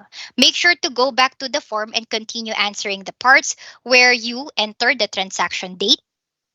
There. Next is place your complete name, followed by your complete DepEd email, not personal email po ha, name of school, and confirmation. And you also have an option to print a copy of your answer after you submit. Para may proof lang din po kayo nag-submit kayo nitong form. Again, please remember to upload, sorry, go back to that. Please remember to upload your proof of payment. The link is provided there. So this is optional only for those who will be interested to purchase that one. Okay? Sige. So yun po, na-explain ko na yung part kanina if you're going to avail pa ano yung gagawin. Now, what to expect in your exam format, ma'ams and sir? It's a multiple choice, single answer. It could also be a best answer, hot area, or any of these forms that we have. Definitely, there will be case studies na may encounter po ninyo. That is a way for us to simulate whether you were able to grasp the totality of the learning domains of technology literacy for educators or not. So these are the expected kind of questions. Yung nakita po natin kanina is an example of a multiple choice, multiple answer with some sort of case within a case study na po yun. So that is what to expect. In your Microsoft Learn, it may be a bit different, but definitely the concept of answering the items is still there. Okay. Next, aside from your email, magpo-provide din po kami ng instructions sa ating Teams group. So we will be sending or we will be giving a code probably for this para maka-join po kayo. But again, this is an optional communication platform for our MCE certification program. As long as you have your email, dun naman po kami mag-reach out sa inyo. And in case you haven't received anything yet, supposedly the list of emails will be shared later on pag na-finalize. Kami naman po yung magpro-provide. For this orientation, I believe it was distributed naman po by our ICT or maybe our representatives per region or division, if that's the question. Okay, so here is our communication platform, again, aside from the email. Now, let us now move forward to our last part, which is actually our certify via Certiport. Are we still there? Okay pa po ba tayo? Yan. I hope so. Anyway, we are still in the correct pacing. For those who are clicking the virtual raise hand, not sure if you have a question or not, but please, if you have a question, ilagay na lang po natin dito sa ating lagay po natin dito sa ating chat box so we can try to check that out later. Okay, so let me just go back and reshare my screen.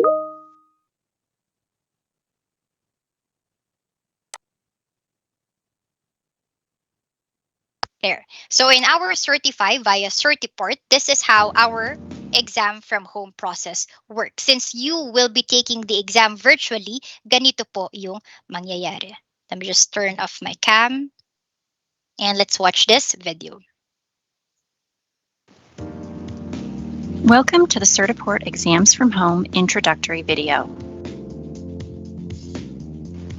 Exams from Home is a new delivery solution created by Certiport during the unprecedented time of COVID-19.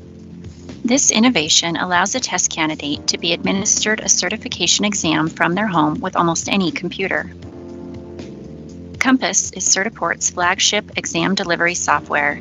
This solution is traditionally set up by installing the software directly on a Mac or PC, with each computer needing to meet or exceed a rigid set of technical requirements.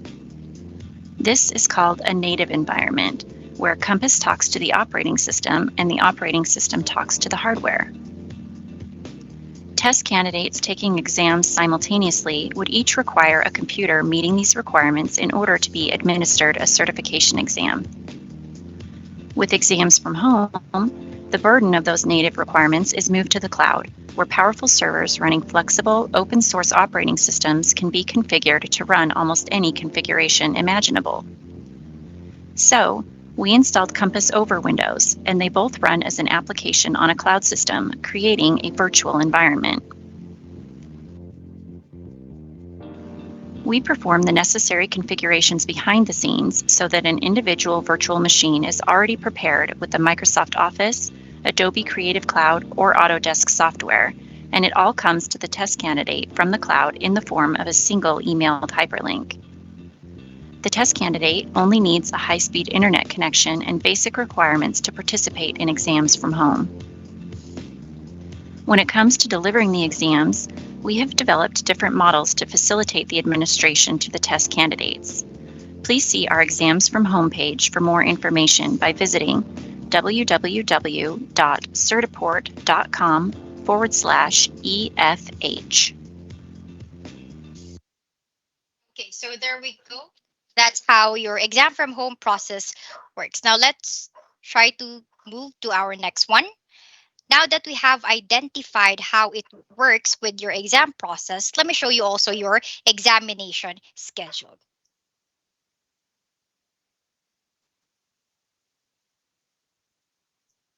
As you can see on our screen, ma'am, and sir, for our MCE exam, yung question po natin kanina, it's for all 4 days. I think that's one of the things that were raised a while ago. Starting from Monday, July 24, until 25, 26, and 27, lahat po yan may 4 slots. We have the 9 a.m. slot, we have the 12 noon, 4:30 p.m., and 6:30 p.m. slot. Bawat isa po sa inyo, sesendan namin ng instructions via email para makapag-book po kayo. Now, the instructions that I am referring to right now will not be sent yet today kasi nga po, we still have batch 2. For us to be fair, sorry, naka-freeze po yung presentation. Right now, we are showing the exam schedule. I hope you can see the same thing. Can I get a thumbs up if you're also seeing this one? Exam schedule. Sige po. For those who are having a problem, try to check your connectivity or your device lang po. Thank you for the confirmation. Going back, here's our examination schedule. So, kayo po yung pipili dyan. Again, why are we setting up a strict schedule? Because there are 500 participants and hindi po pwedeng kayo yung mamimili ng schedule because we need also to book the exam machine and we need to make sure that each of you are allotted and lahat po kayo ng mag-e-exam merong sapat na facilitator or proctor na magbabantay sa inyo. That's why we're trying to make sure everybody has a schedule suitable for them. May 4 na araw po kayong pagpipilian. For those who are still working until 5 p.m., we have the 6:30 to 8 p.m. But please take note, we have limited slots for this. Yung pinakita ko po kanina and then yung shinare din ng isang kasamahan natin, we just have about 40 to 45 per slot. So paunahan po kayong mag-booking. Again, this exam booking link will be released via email starting tomorrow. Pagkatapos po ng orientation ng batch 2 para fair sa lahat na sabay-sabay po kayong mag-access. Now, I'll show you the pros and cons kapag maaga kayong nag-book or later kayong nag-book. Ano nga ba yung benefit nyo or maybe something that you don't want to when you take the earlier or the latter schedule. So we have here, let me just go further into the details. Exam proper again is 60 minutes only. Whether you finish the exam or not, kapag hindi kayo nakapag-prepare ng technical requirements, laging nag-on off po yan, you should be checking that one because there's nothing else that we can do. Today, we are orienting you what to prepare para hindi po masayang yung 60 minutes nyo. Because after 60 minutes or not, your score report will be computed.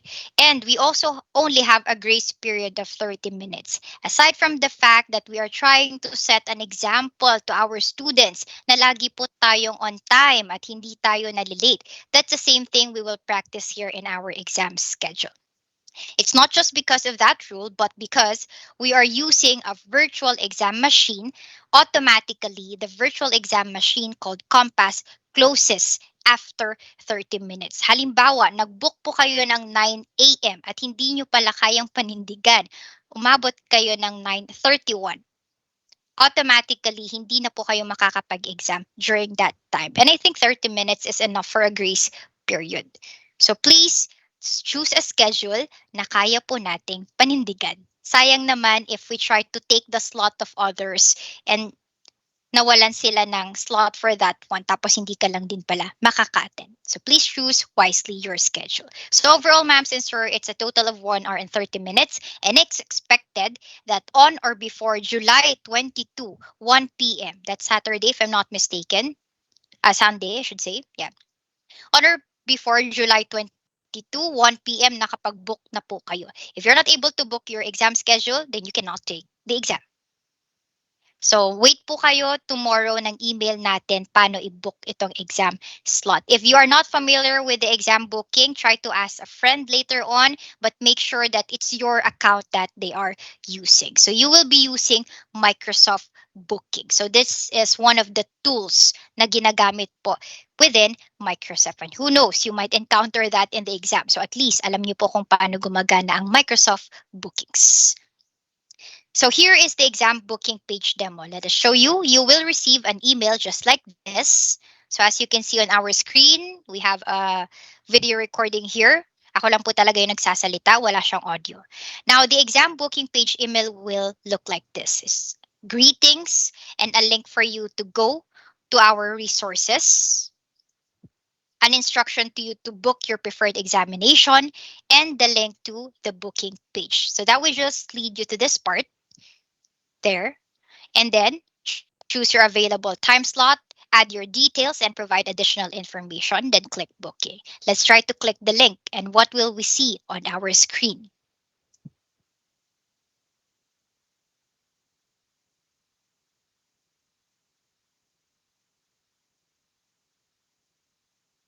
This is how the Microsoft bookings will look like on your end. So, halimbawa, pipili po tayo ng schedule dito from the 4 that we have. Let's try to choose at 12 noon maybe. And pili ka if it's Monday, Tuesday, Wednesday, or Thursday. So, for our sample candidate here, she is choosing the time for 12 noon and the date is Tuesday, 25. Tapos, mukhang 12 p.m. na lang yung natira. Sorry, that's the time that was chosen, I should say. And then place your name. Avoid placing your nicknames, ma'ams and sir, or kung ano man pong pseudonym ninyo. Use your registered name. Also with the email, use your DepEd email para mabilis po naming ma-track kung sino man po kayong nag-book ng exam schedule. Once you have placed that one, also place additional information like your complete name of school. There we go. So we can just cross-check, especially kung may makapangalan man po kayo. So those are the details. Then now, once everything is good, review po natin kung tama yung binook nating slot, time, day, and the information that we have provided about ourselves. And then you can click already the button for book.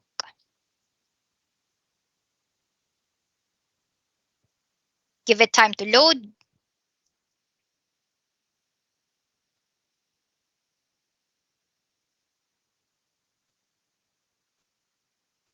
Then you will receive a confirmation in your registered email. So dapat tama po talaga yung email din na ilalagay natin. Again, DepEd email. So once you have received that one, you will see that option and you will see that email as well. Let's just give it a few seconds to load and let's see the confirmation. So there, in our confirmation, we receive automatically an email, our service name, when, what time exactly, and which day po yan. And you actually have an option. Kung nakikita nyo, you have the option to reschedule. But please, mind you ma'ams and sir, ang rescheduling option natin ay pwede lang gawin 42 hours prior to your schedule. So for example, if you have chosen a Tuesday schedule, you only have 42 hours to cancel that bago yung araw na yun. Also, please try to avoid multiple bookings para hindi po natin nauubusan ng slot yung kasamahan natin. If we detect that you have been doing multiple bookings just to ensure na madami kang slots, we will try to look at it and maybe baka mawalan po kayo ng slot because you're trying to get that from the other participants. So please just choose one booking and kung may encounter man tayong mga problems, we have a solution for that naman. Lalo na for unavoidable circumstances on your end. Of course, we cannot expect everything in life to be smooth sailing. So that's how we have our exam booking page. Now let's move for the free retake policies and procedure. Ito po yung karamihan ng tanong natin kanina. Now here is the time. Please take note of this one. What are the pros and cons if nag-book kayo ng mas maaga or late po na exam? For the free retake po natin, one of the qualifications is ang exam po natin in particular, it's definitely free. And then if you fail, and fortunately, we have here a test result of 600 to 699. Remember, ang passing score po natin is 700 out of 1,000, right? If your score is 600 to 699, you will be given a free retake. If you also take the exam from July 24 to 26. Siyempre, hindi ka naman po pwedeng mag-retake sa last day na. Tapos na yung last day, tas mag-extend ka ng 28. Cannot be. Remember, our exam schedule is from 24 to 27. So, last day po yung Thursday. Definitely, dapat mag-exam ka sa either 24, 25, or 26 so that we can book you a schedule for retake. Pag sinabi po nating retake, we will give you a different option. Kami po yung magsiset ng schedule. You don't need to go to the bookings anymore. We'll give you further instructions kung kasama ka po sa retake. Okay? I hope that answers the question of our majority a while ago. Again, ang qualifications po natin for free retake is only for those who will get a score of 600 or 699. Definitely, yung mga malapit lang po sa passing score. Kasi unfair naman kung yung mga hindi nag-effort before or parang hindi naman nag-review ng mabuti basta nag-exam lang, gusto pa ng retake. So, yung mga makikita nating mag-effort which will show in their score also. Second, the first exam was taken from July 24 to 26 only. So, if you're thinking na you may need a retake for your exam, ito po yung tandaan natin. But if you are confident enough that you can finish the exam or take the exam and pass it in one take, definitely you can choose one of the 4 slots on July 27, the last day. Okay? Clear po tayo dun. I hope we are good with this one. And for those who are raising their virtual hand, if it's a question, please post it in our chat box. Furthermore, what's the procedure for retake? Kapag na-confirm namin that you are valid or you're qualified for the free retake policy, the retake exam machine kasi will be set up by our team o dentist. So we need about 12 hours prior to have your retake start time. So we will give you instructions later on once we confirm that you are qualified for a retake. Definitely, your retake will occur on the 27th. Kasi the first 3 days are recommended for those who will be taking it as their first exam. So, yun po yung conditions natin. Can I get a thumbs up if we're clear with that? Just to make sure that everyone will not expect something. Ayan. Thank you so much. So yun po ang conditions natin para sa free retake. But yes, definitely, if you will be rigorously studying the Microsoft Learn plus the 21 CLD OneNote and maybe even the geometrics practice test for those who would like to avail that one, then you might probably pass this exam naman together with the teaching practices that you have been using. By the way, another tip that I can add when you're working with your Learn is try to evaluate your teaching practices. Doon nyo rin po makikita kung yung mga activities na pinapagawa nyo sa estudyante nyo is worth codes 1 to 5. That's one of the things you can do. Sorry, I just remember that. Anyway, let's go back to this one. Speaking of your exam, we have your exam machine link. Again, each of you will be provided an email, and as of right now, this evening, pina-finalize pa po kasi yung list, kaya we were not able to distribute those things yes. But definitely, NEAP was able to provide emails already for you. So, pakicheck na lang po kung tama din yung niregister nyong email. So, information will be disseminated via email, and this is how it looks like. Your Certiport exam confirmation email will look like this. It contains your details like the name, the title of your exam, which is Technology Literacy for Educators, your book schedule, so pinakita ko na po yung schedule kanina, and your exam link, together with the payment voucher code. So these are the two important details na kailangan nyo pong i-take note. So let's say if you scheduled for a 12 noon, what you only need to do is to access this exam link. Ang voucher code na nakikita nyo po dito sa sample screenshot of exam confirmation email kapag nakapag-book na kayo, we recommend you to write this on a piece of stationery, or if you prefer saving that one on a different device or phone, that would be best. Kasi bawat isa po sa inyo, you will be receiving a unique voucher code, ma'ams and sir. And please take note, do not share your voucher code or else kayo yung mawawalan ng access sa ating exam. That's a unique voucher code for you. And why are we asking you this? Because once you start clicking the exam link, ma'ams and sir, magsi-screen lock po yung browser nyo. Hindi kayo makakapag-open ng tabs. That's why we want you to take note and save your voucher code on a piece of stationery or on other device, aside from the laptop or desktop you'll be using for the exam. So other reminders for our test candidates, being on time is important. Of course, we know that one kasi after 30 minutes, mag-automatic lock yung machine po natin. And we will move you to a schedule that may not be the best for you kasi nga po hindi ka naman din umabot sa binook mo. Second, be sure that you are registered at Certiport. A while ago, one of you has mentioned na naka-register na siya sa Certiport, so that is all good.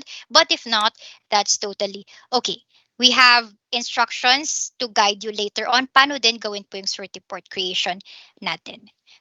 Third, proctors and test candidates can access the link 5 minutes before the scheduled session.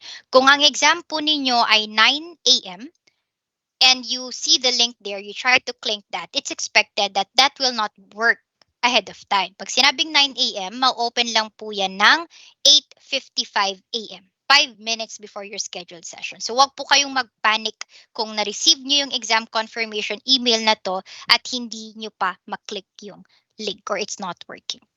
Okay, yes, thank you. At least yung iba registered na daw po sa Certiport. Now, anyway, sige, I'll be showing you later ano ba yung importante sa Certiport account po natin.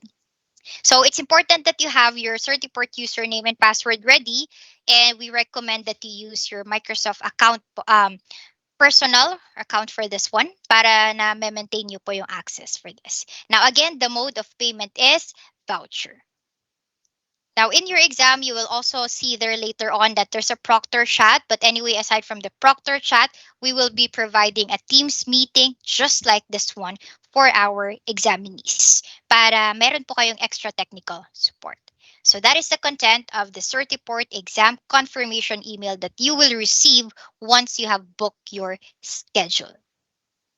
The Certiport registration email is just like this one. Kung nakikita nyo po, it's asking you for the following details. Make sure that you place your preferred language, your country or region, of course, is Philippines, and answer the ones with red asterisk. So it's important na ma-check nyo po yung mga yun or else hindi rin kayo makakamove sa next part ng ating registration.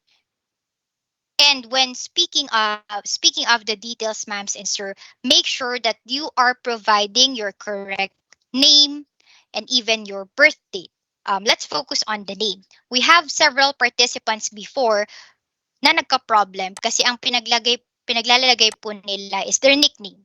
And mind you, ma'ams and sir, kung ano ang niregister mo sa Certiport, that is what that's the thing that will reflect on your score report and your certificate. So imagine pumasa ka tapos yung mga nickname mo or yung pseudonym mo yung nagpakita doon. How will you prove to people that that is actually valid, right? So kailangan ilagay po natin yung tamang pangalan natin sa ating Certiport registration. Now if mali man po yung nalagay natin, we have we don't have a power to change that one, nor Microsoft, nor NEAP, kayo po mismo ang kukontak sa Certiport pag may problem sa ni-register nyong details. Okay? So again, make sure to place the correct details for this one. Okay, so let's try to go to the next slides.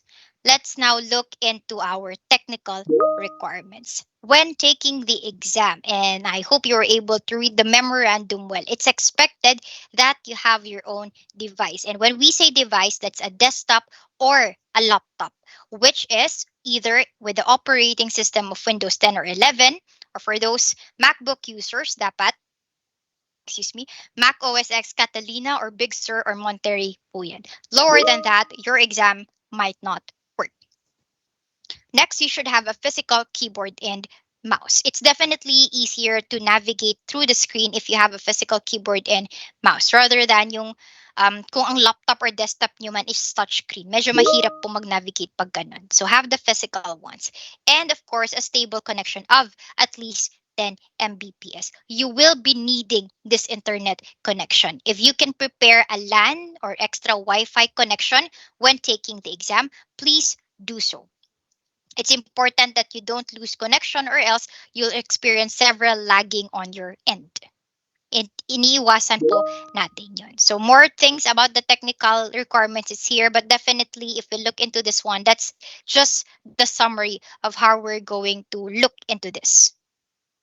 Technical requirements po natin. Desktop or laptop, physical keyboard and mouse, and a stable connection of at least 10 Mbps. Kung alam po natin na yung laptop or device natin is medyo mabagal talaga na kahit tayo nai-stress na kapag gumagawa ng mga forms or presentations natin, if you can ask someone to lend you his or her device, pwede naman, why not?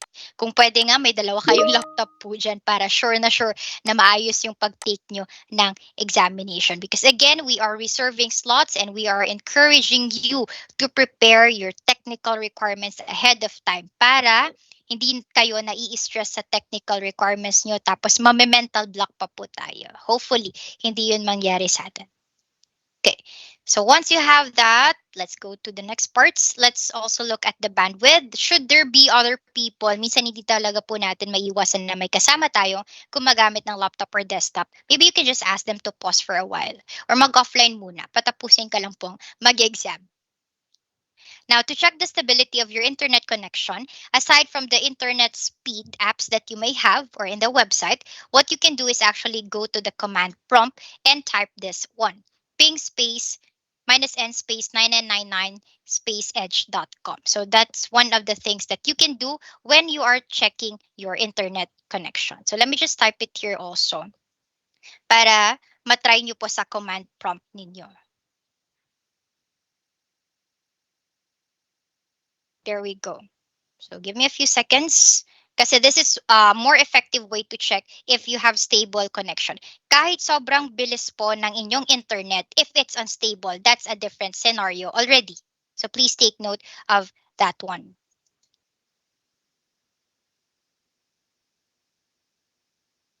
So some of you may have been using this also before, but if not, let me just place it here. So how does it look like? Here, for example, let's focus here. bago po kayo mag-take ng exam, i-check nyo yung internet stability or speed. Now, if you see this on your screen, kapag tinype nyo yan sa inyong command prompt, makikita po natin dito, the time is like this. If you see numbers that are close to each other, then you are in good hands. But if you see numbers like 3009, 31, tas biglang mag-fluctuate ng 200, 300, or even 400, or malayo yung pagitan ng numbers, it means you have unstable connection. Again, iba po yung stability, iba yung speed ng internet connection. So if you believe that your internet is not working well, please prepare other resources. So that's one way to check the stability. Now, for the live demo of our technical requirements, I just typed there how to check your stability. Sige, I think we still have enough time. Let me try to check your let's try to see how we can work with the device specification. So for this one, let me just switch my screen sharing and let's do our live demo. I'll be sharing my whole screen and let's look into our device specifications first. So una po nating titignan is our settings. So for this one, let's look at our device specs. There, yun lang po yung type natin sa ating settings. Let me do that again. There we go. So in our device settings, we can see dito na po yung system din natin. Remember, for the Windows and Mac user, you need to know or you need to check if you have met that requirement. So on my end, it's a Windows 11. So this device is good. What else are we going to check po? Yan, that's our device requirements. And then if you can check your RAM also kung may mga enough space pa po yan, that's one of the technical difficulties that we encounter with our participants also. Kahit sabihin po natin na naka Windows 10 or 11 or Mac OS X po tayo, if we don't have enough space for our RAM, minsan naglalag po talaga yung exam. So here, for example, it's 8 gig, but I still have 7.88 na usable. So it means I have enough space to accommodate the virtual machine. And that's totally good. Yeah, so try to use the best device that you can have, ma'am, and sir. That's for device specifications. Now for the command prompt, let's check our internet stability. Let's go to our command prompt. Let's use the ones that I place here in our chat box. I'll be using edge.com since yun po yung gamit ko din right now. Let's place it here. Let me just make it bigger and click enter. Sorry, it's a bit small, but as you can see, yung pinakita ko po sa screen kanina, dito sa second column, my numbers are close to each other. You see 231, then we just have 259 back to 231. So with these numbers, it indicates that my internet is stable. So that's the use of this command prompt. Okay, let's end this process already. So yun po yung pag-check natin ng ating technical requirements. I hope we're all good with that. Let me just go back to our deck now.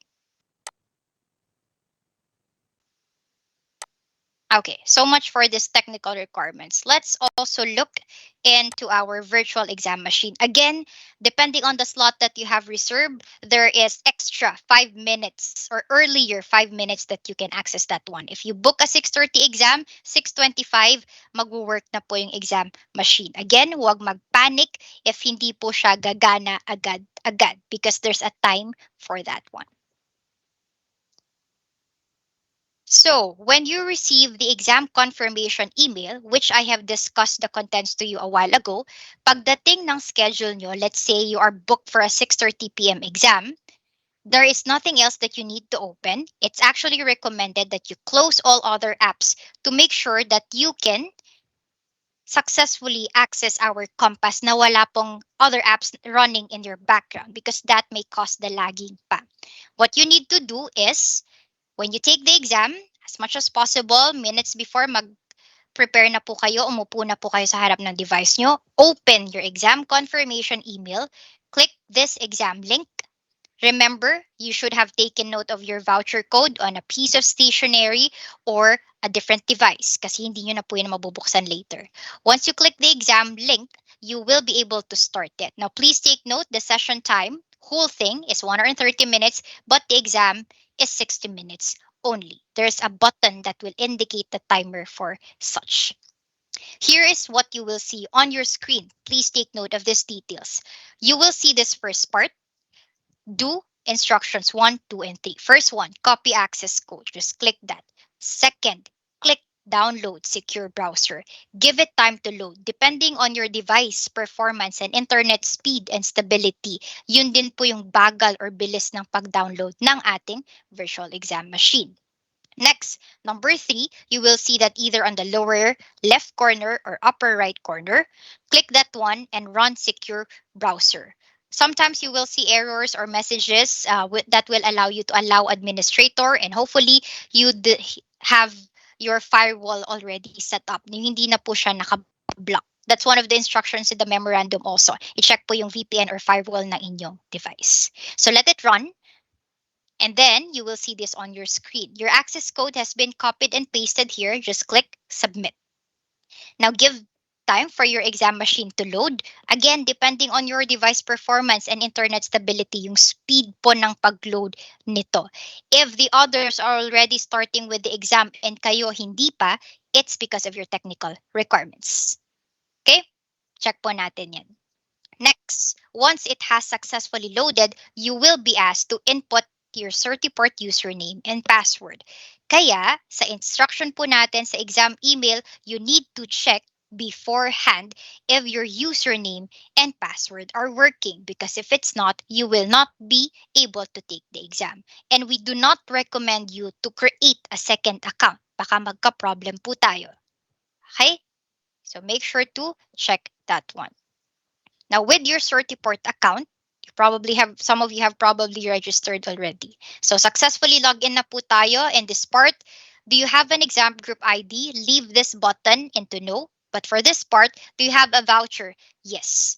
Dito na po tayo magta-type ng voucher na paulit-ulit ko pong pinapakita kanina. So if you have saved that on a paper or you have that on the other device, type it as it is. Kasi naka-browser lock na po kayo, you will not be able to open other applications. Next, once you have successfully placed your voucher, that will lead you to the next page of the login process. If you entered the wrong voucher, definitely hindi po kayo makaka-move. So please keep your voucher to yourselves. Do not share it to others. Next, while you're working with that one or after you're done with such, you'll see the non-disclosure agreement in terms of use. You may want to read that or maybe not. Just click yes, I accept. Then click po natin yung next. And now you are in the last page already. Here it says, candidate, please notify the proctor that you are ready to proceed.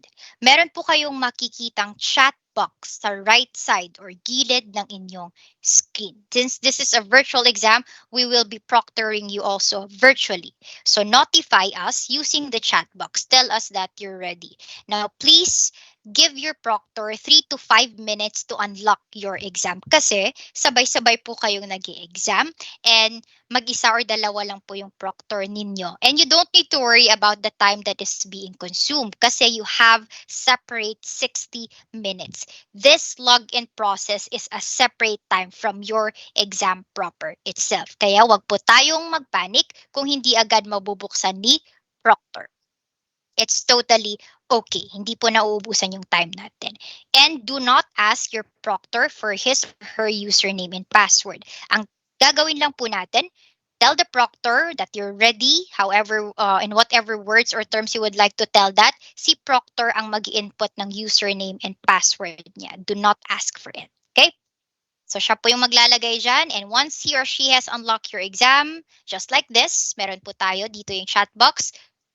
Pag okay na po yan, mag-pause lang po tayo sa ating screen. Wag po nating sabayan si proctor na nagta-type or gumagalaw. Pause po muna tayo. Then, he or she will unlock your exam and you can start already. And here is your exam proper. You may see instructions part or survey, and that's totally okay because again, as long as hindi po kayo nagki-click ng start exam, that is totally fine. Now we have here, focus on this parts, ma'ams and sir. I want you to take note of this part. When you see a question like this, question 1 out of 3, wag po tayong makampante. Because remember, we have about 3 sections of exam. And each section has separate number of questions. So for this one section, it only has three. Mamaya happy-happy po tayo. Yun pala. Ang dami pang questions. Now, where do you know the total number of questions? In the old MCE exam, wala kasing indicator. But now, in the recent updates, you will see that here, example, you are already in 34 out of 40 total questions. So you can see the total across all of the sections of your exam. So dito po kayo tumingin para ma-budget nyo din yung time remaining. The time remaining or the 60 minutes is divided into three sections. Hindi po 60 minutes per section. So budget your time. Next, another thing that I want you to focus is to click this button, review later. Once you are finished answering this exam item, you will not be able to go back and review this if you do not click review later. Yun po yung restrictions ng MCE exam natin. Unlike maybe if you've taken other Certiport exams before, you can just go back to those items. But again, for MCE, if you're planning to review your items, make it a habit to click the review later button or else hindi nyo po siya mababalikan. Wala na po tayong second chance na malapopoy at basha. So that's the thing that you can see here.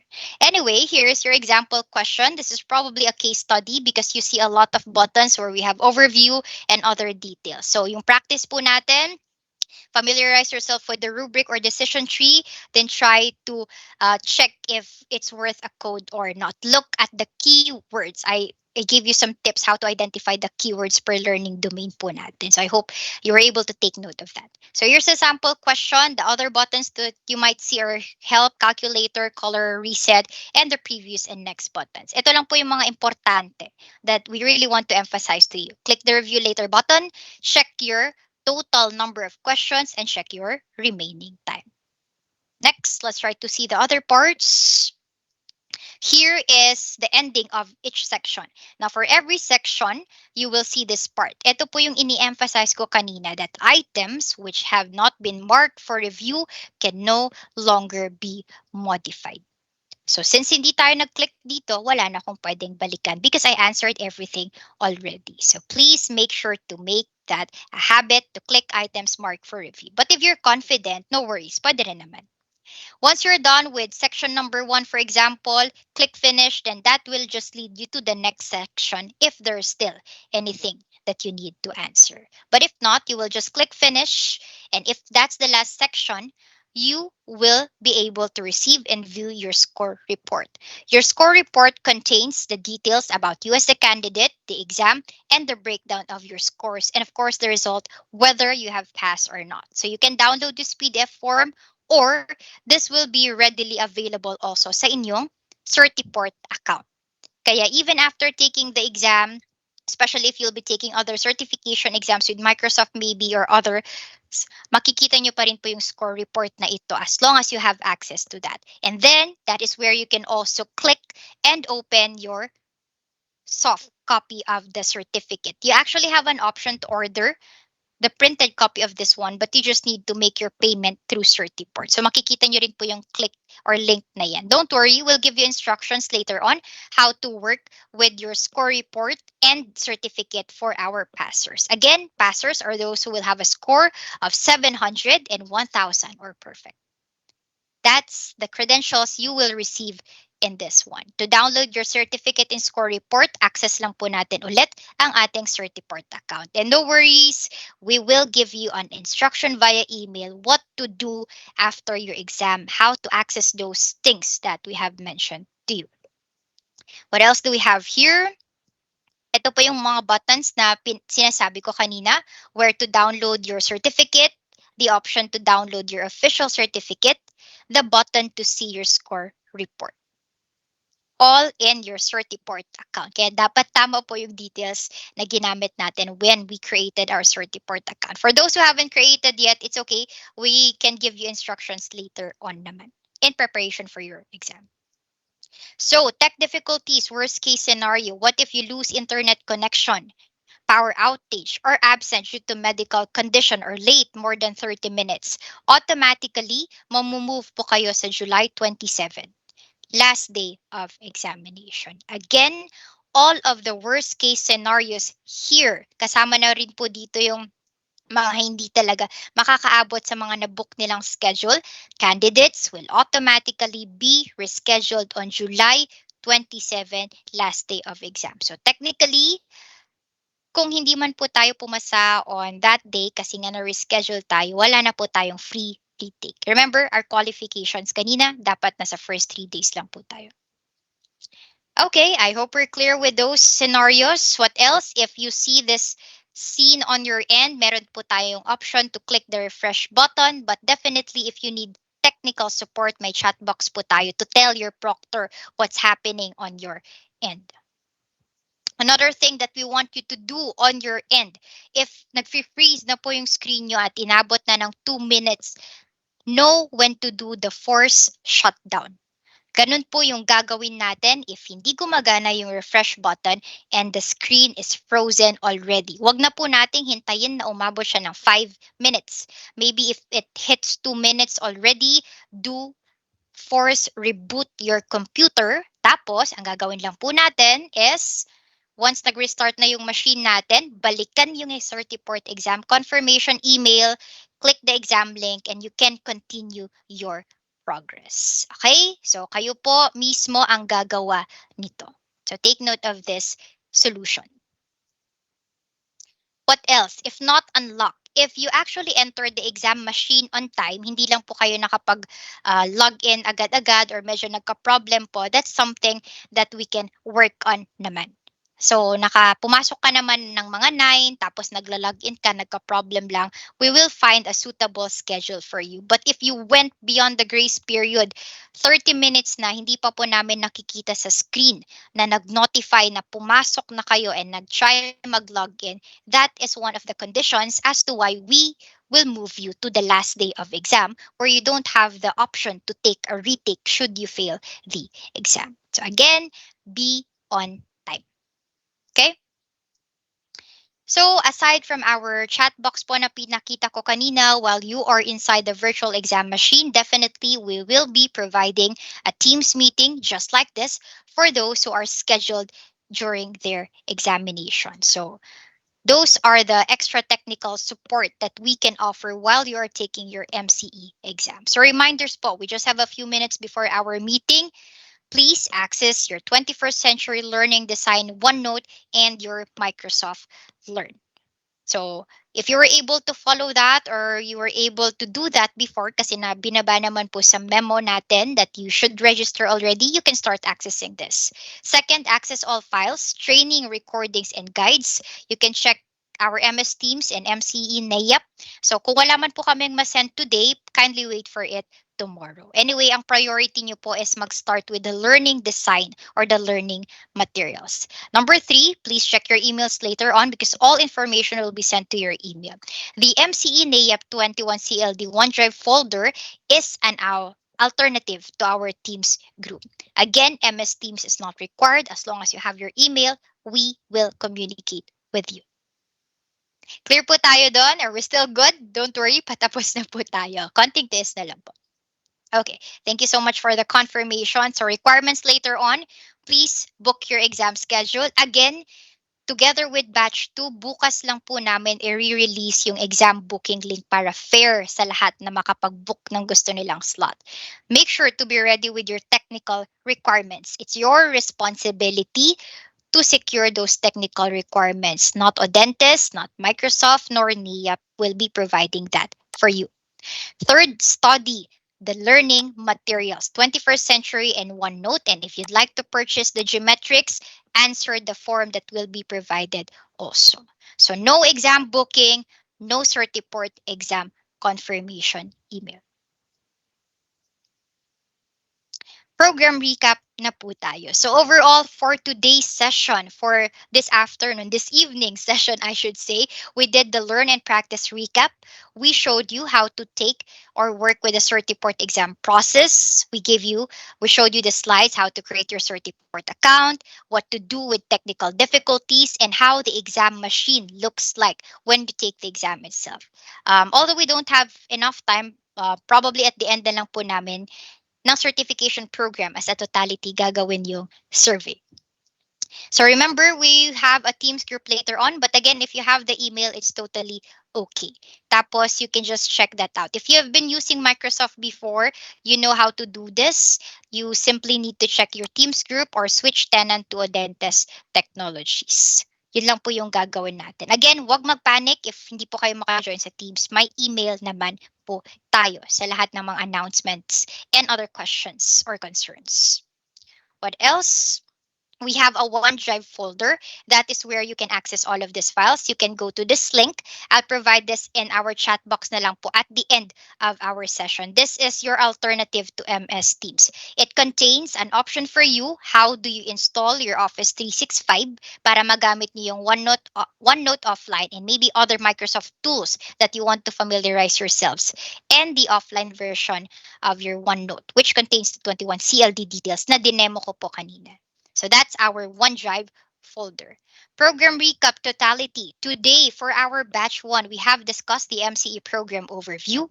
The second part, we have walked you through the 21st century learning design, our learning path, and our exam tips. And lastly, we have shown you the exam orientation, what to do before, during, and after, and of course, the expectations on how you can further secure these things on your end. So that's our agenda or the agenda that we have discussed so far this evening. And with that, we would like to thank all of our participants, this batch 1 from Luzon, Visayas, and Mindanao, for joining us in this certification program, the orientation for our Microsoft Certified Educator, Sulong NEA, as we say.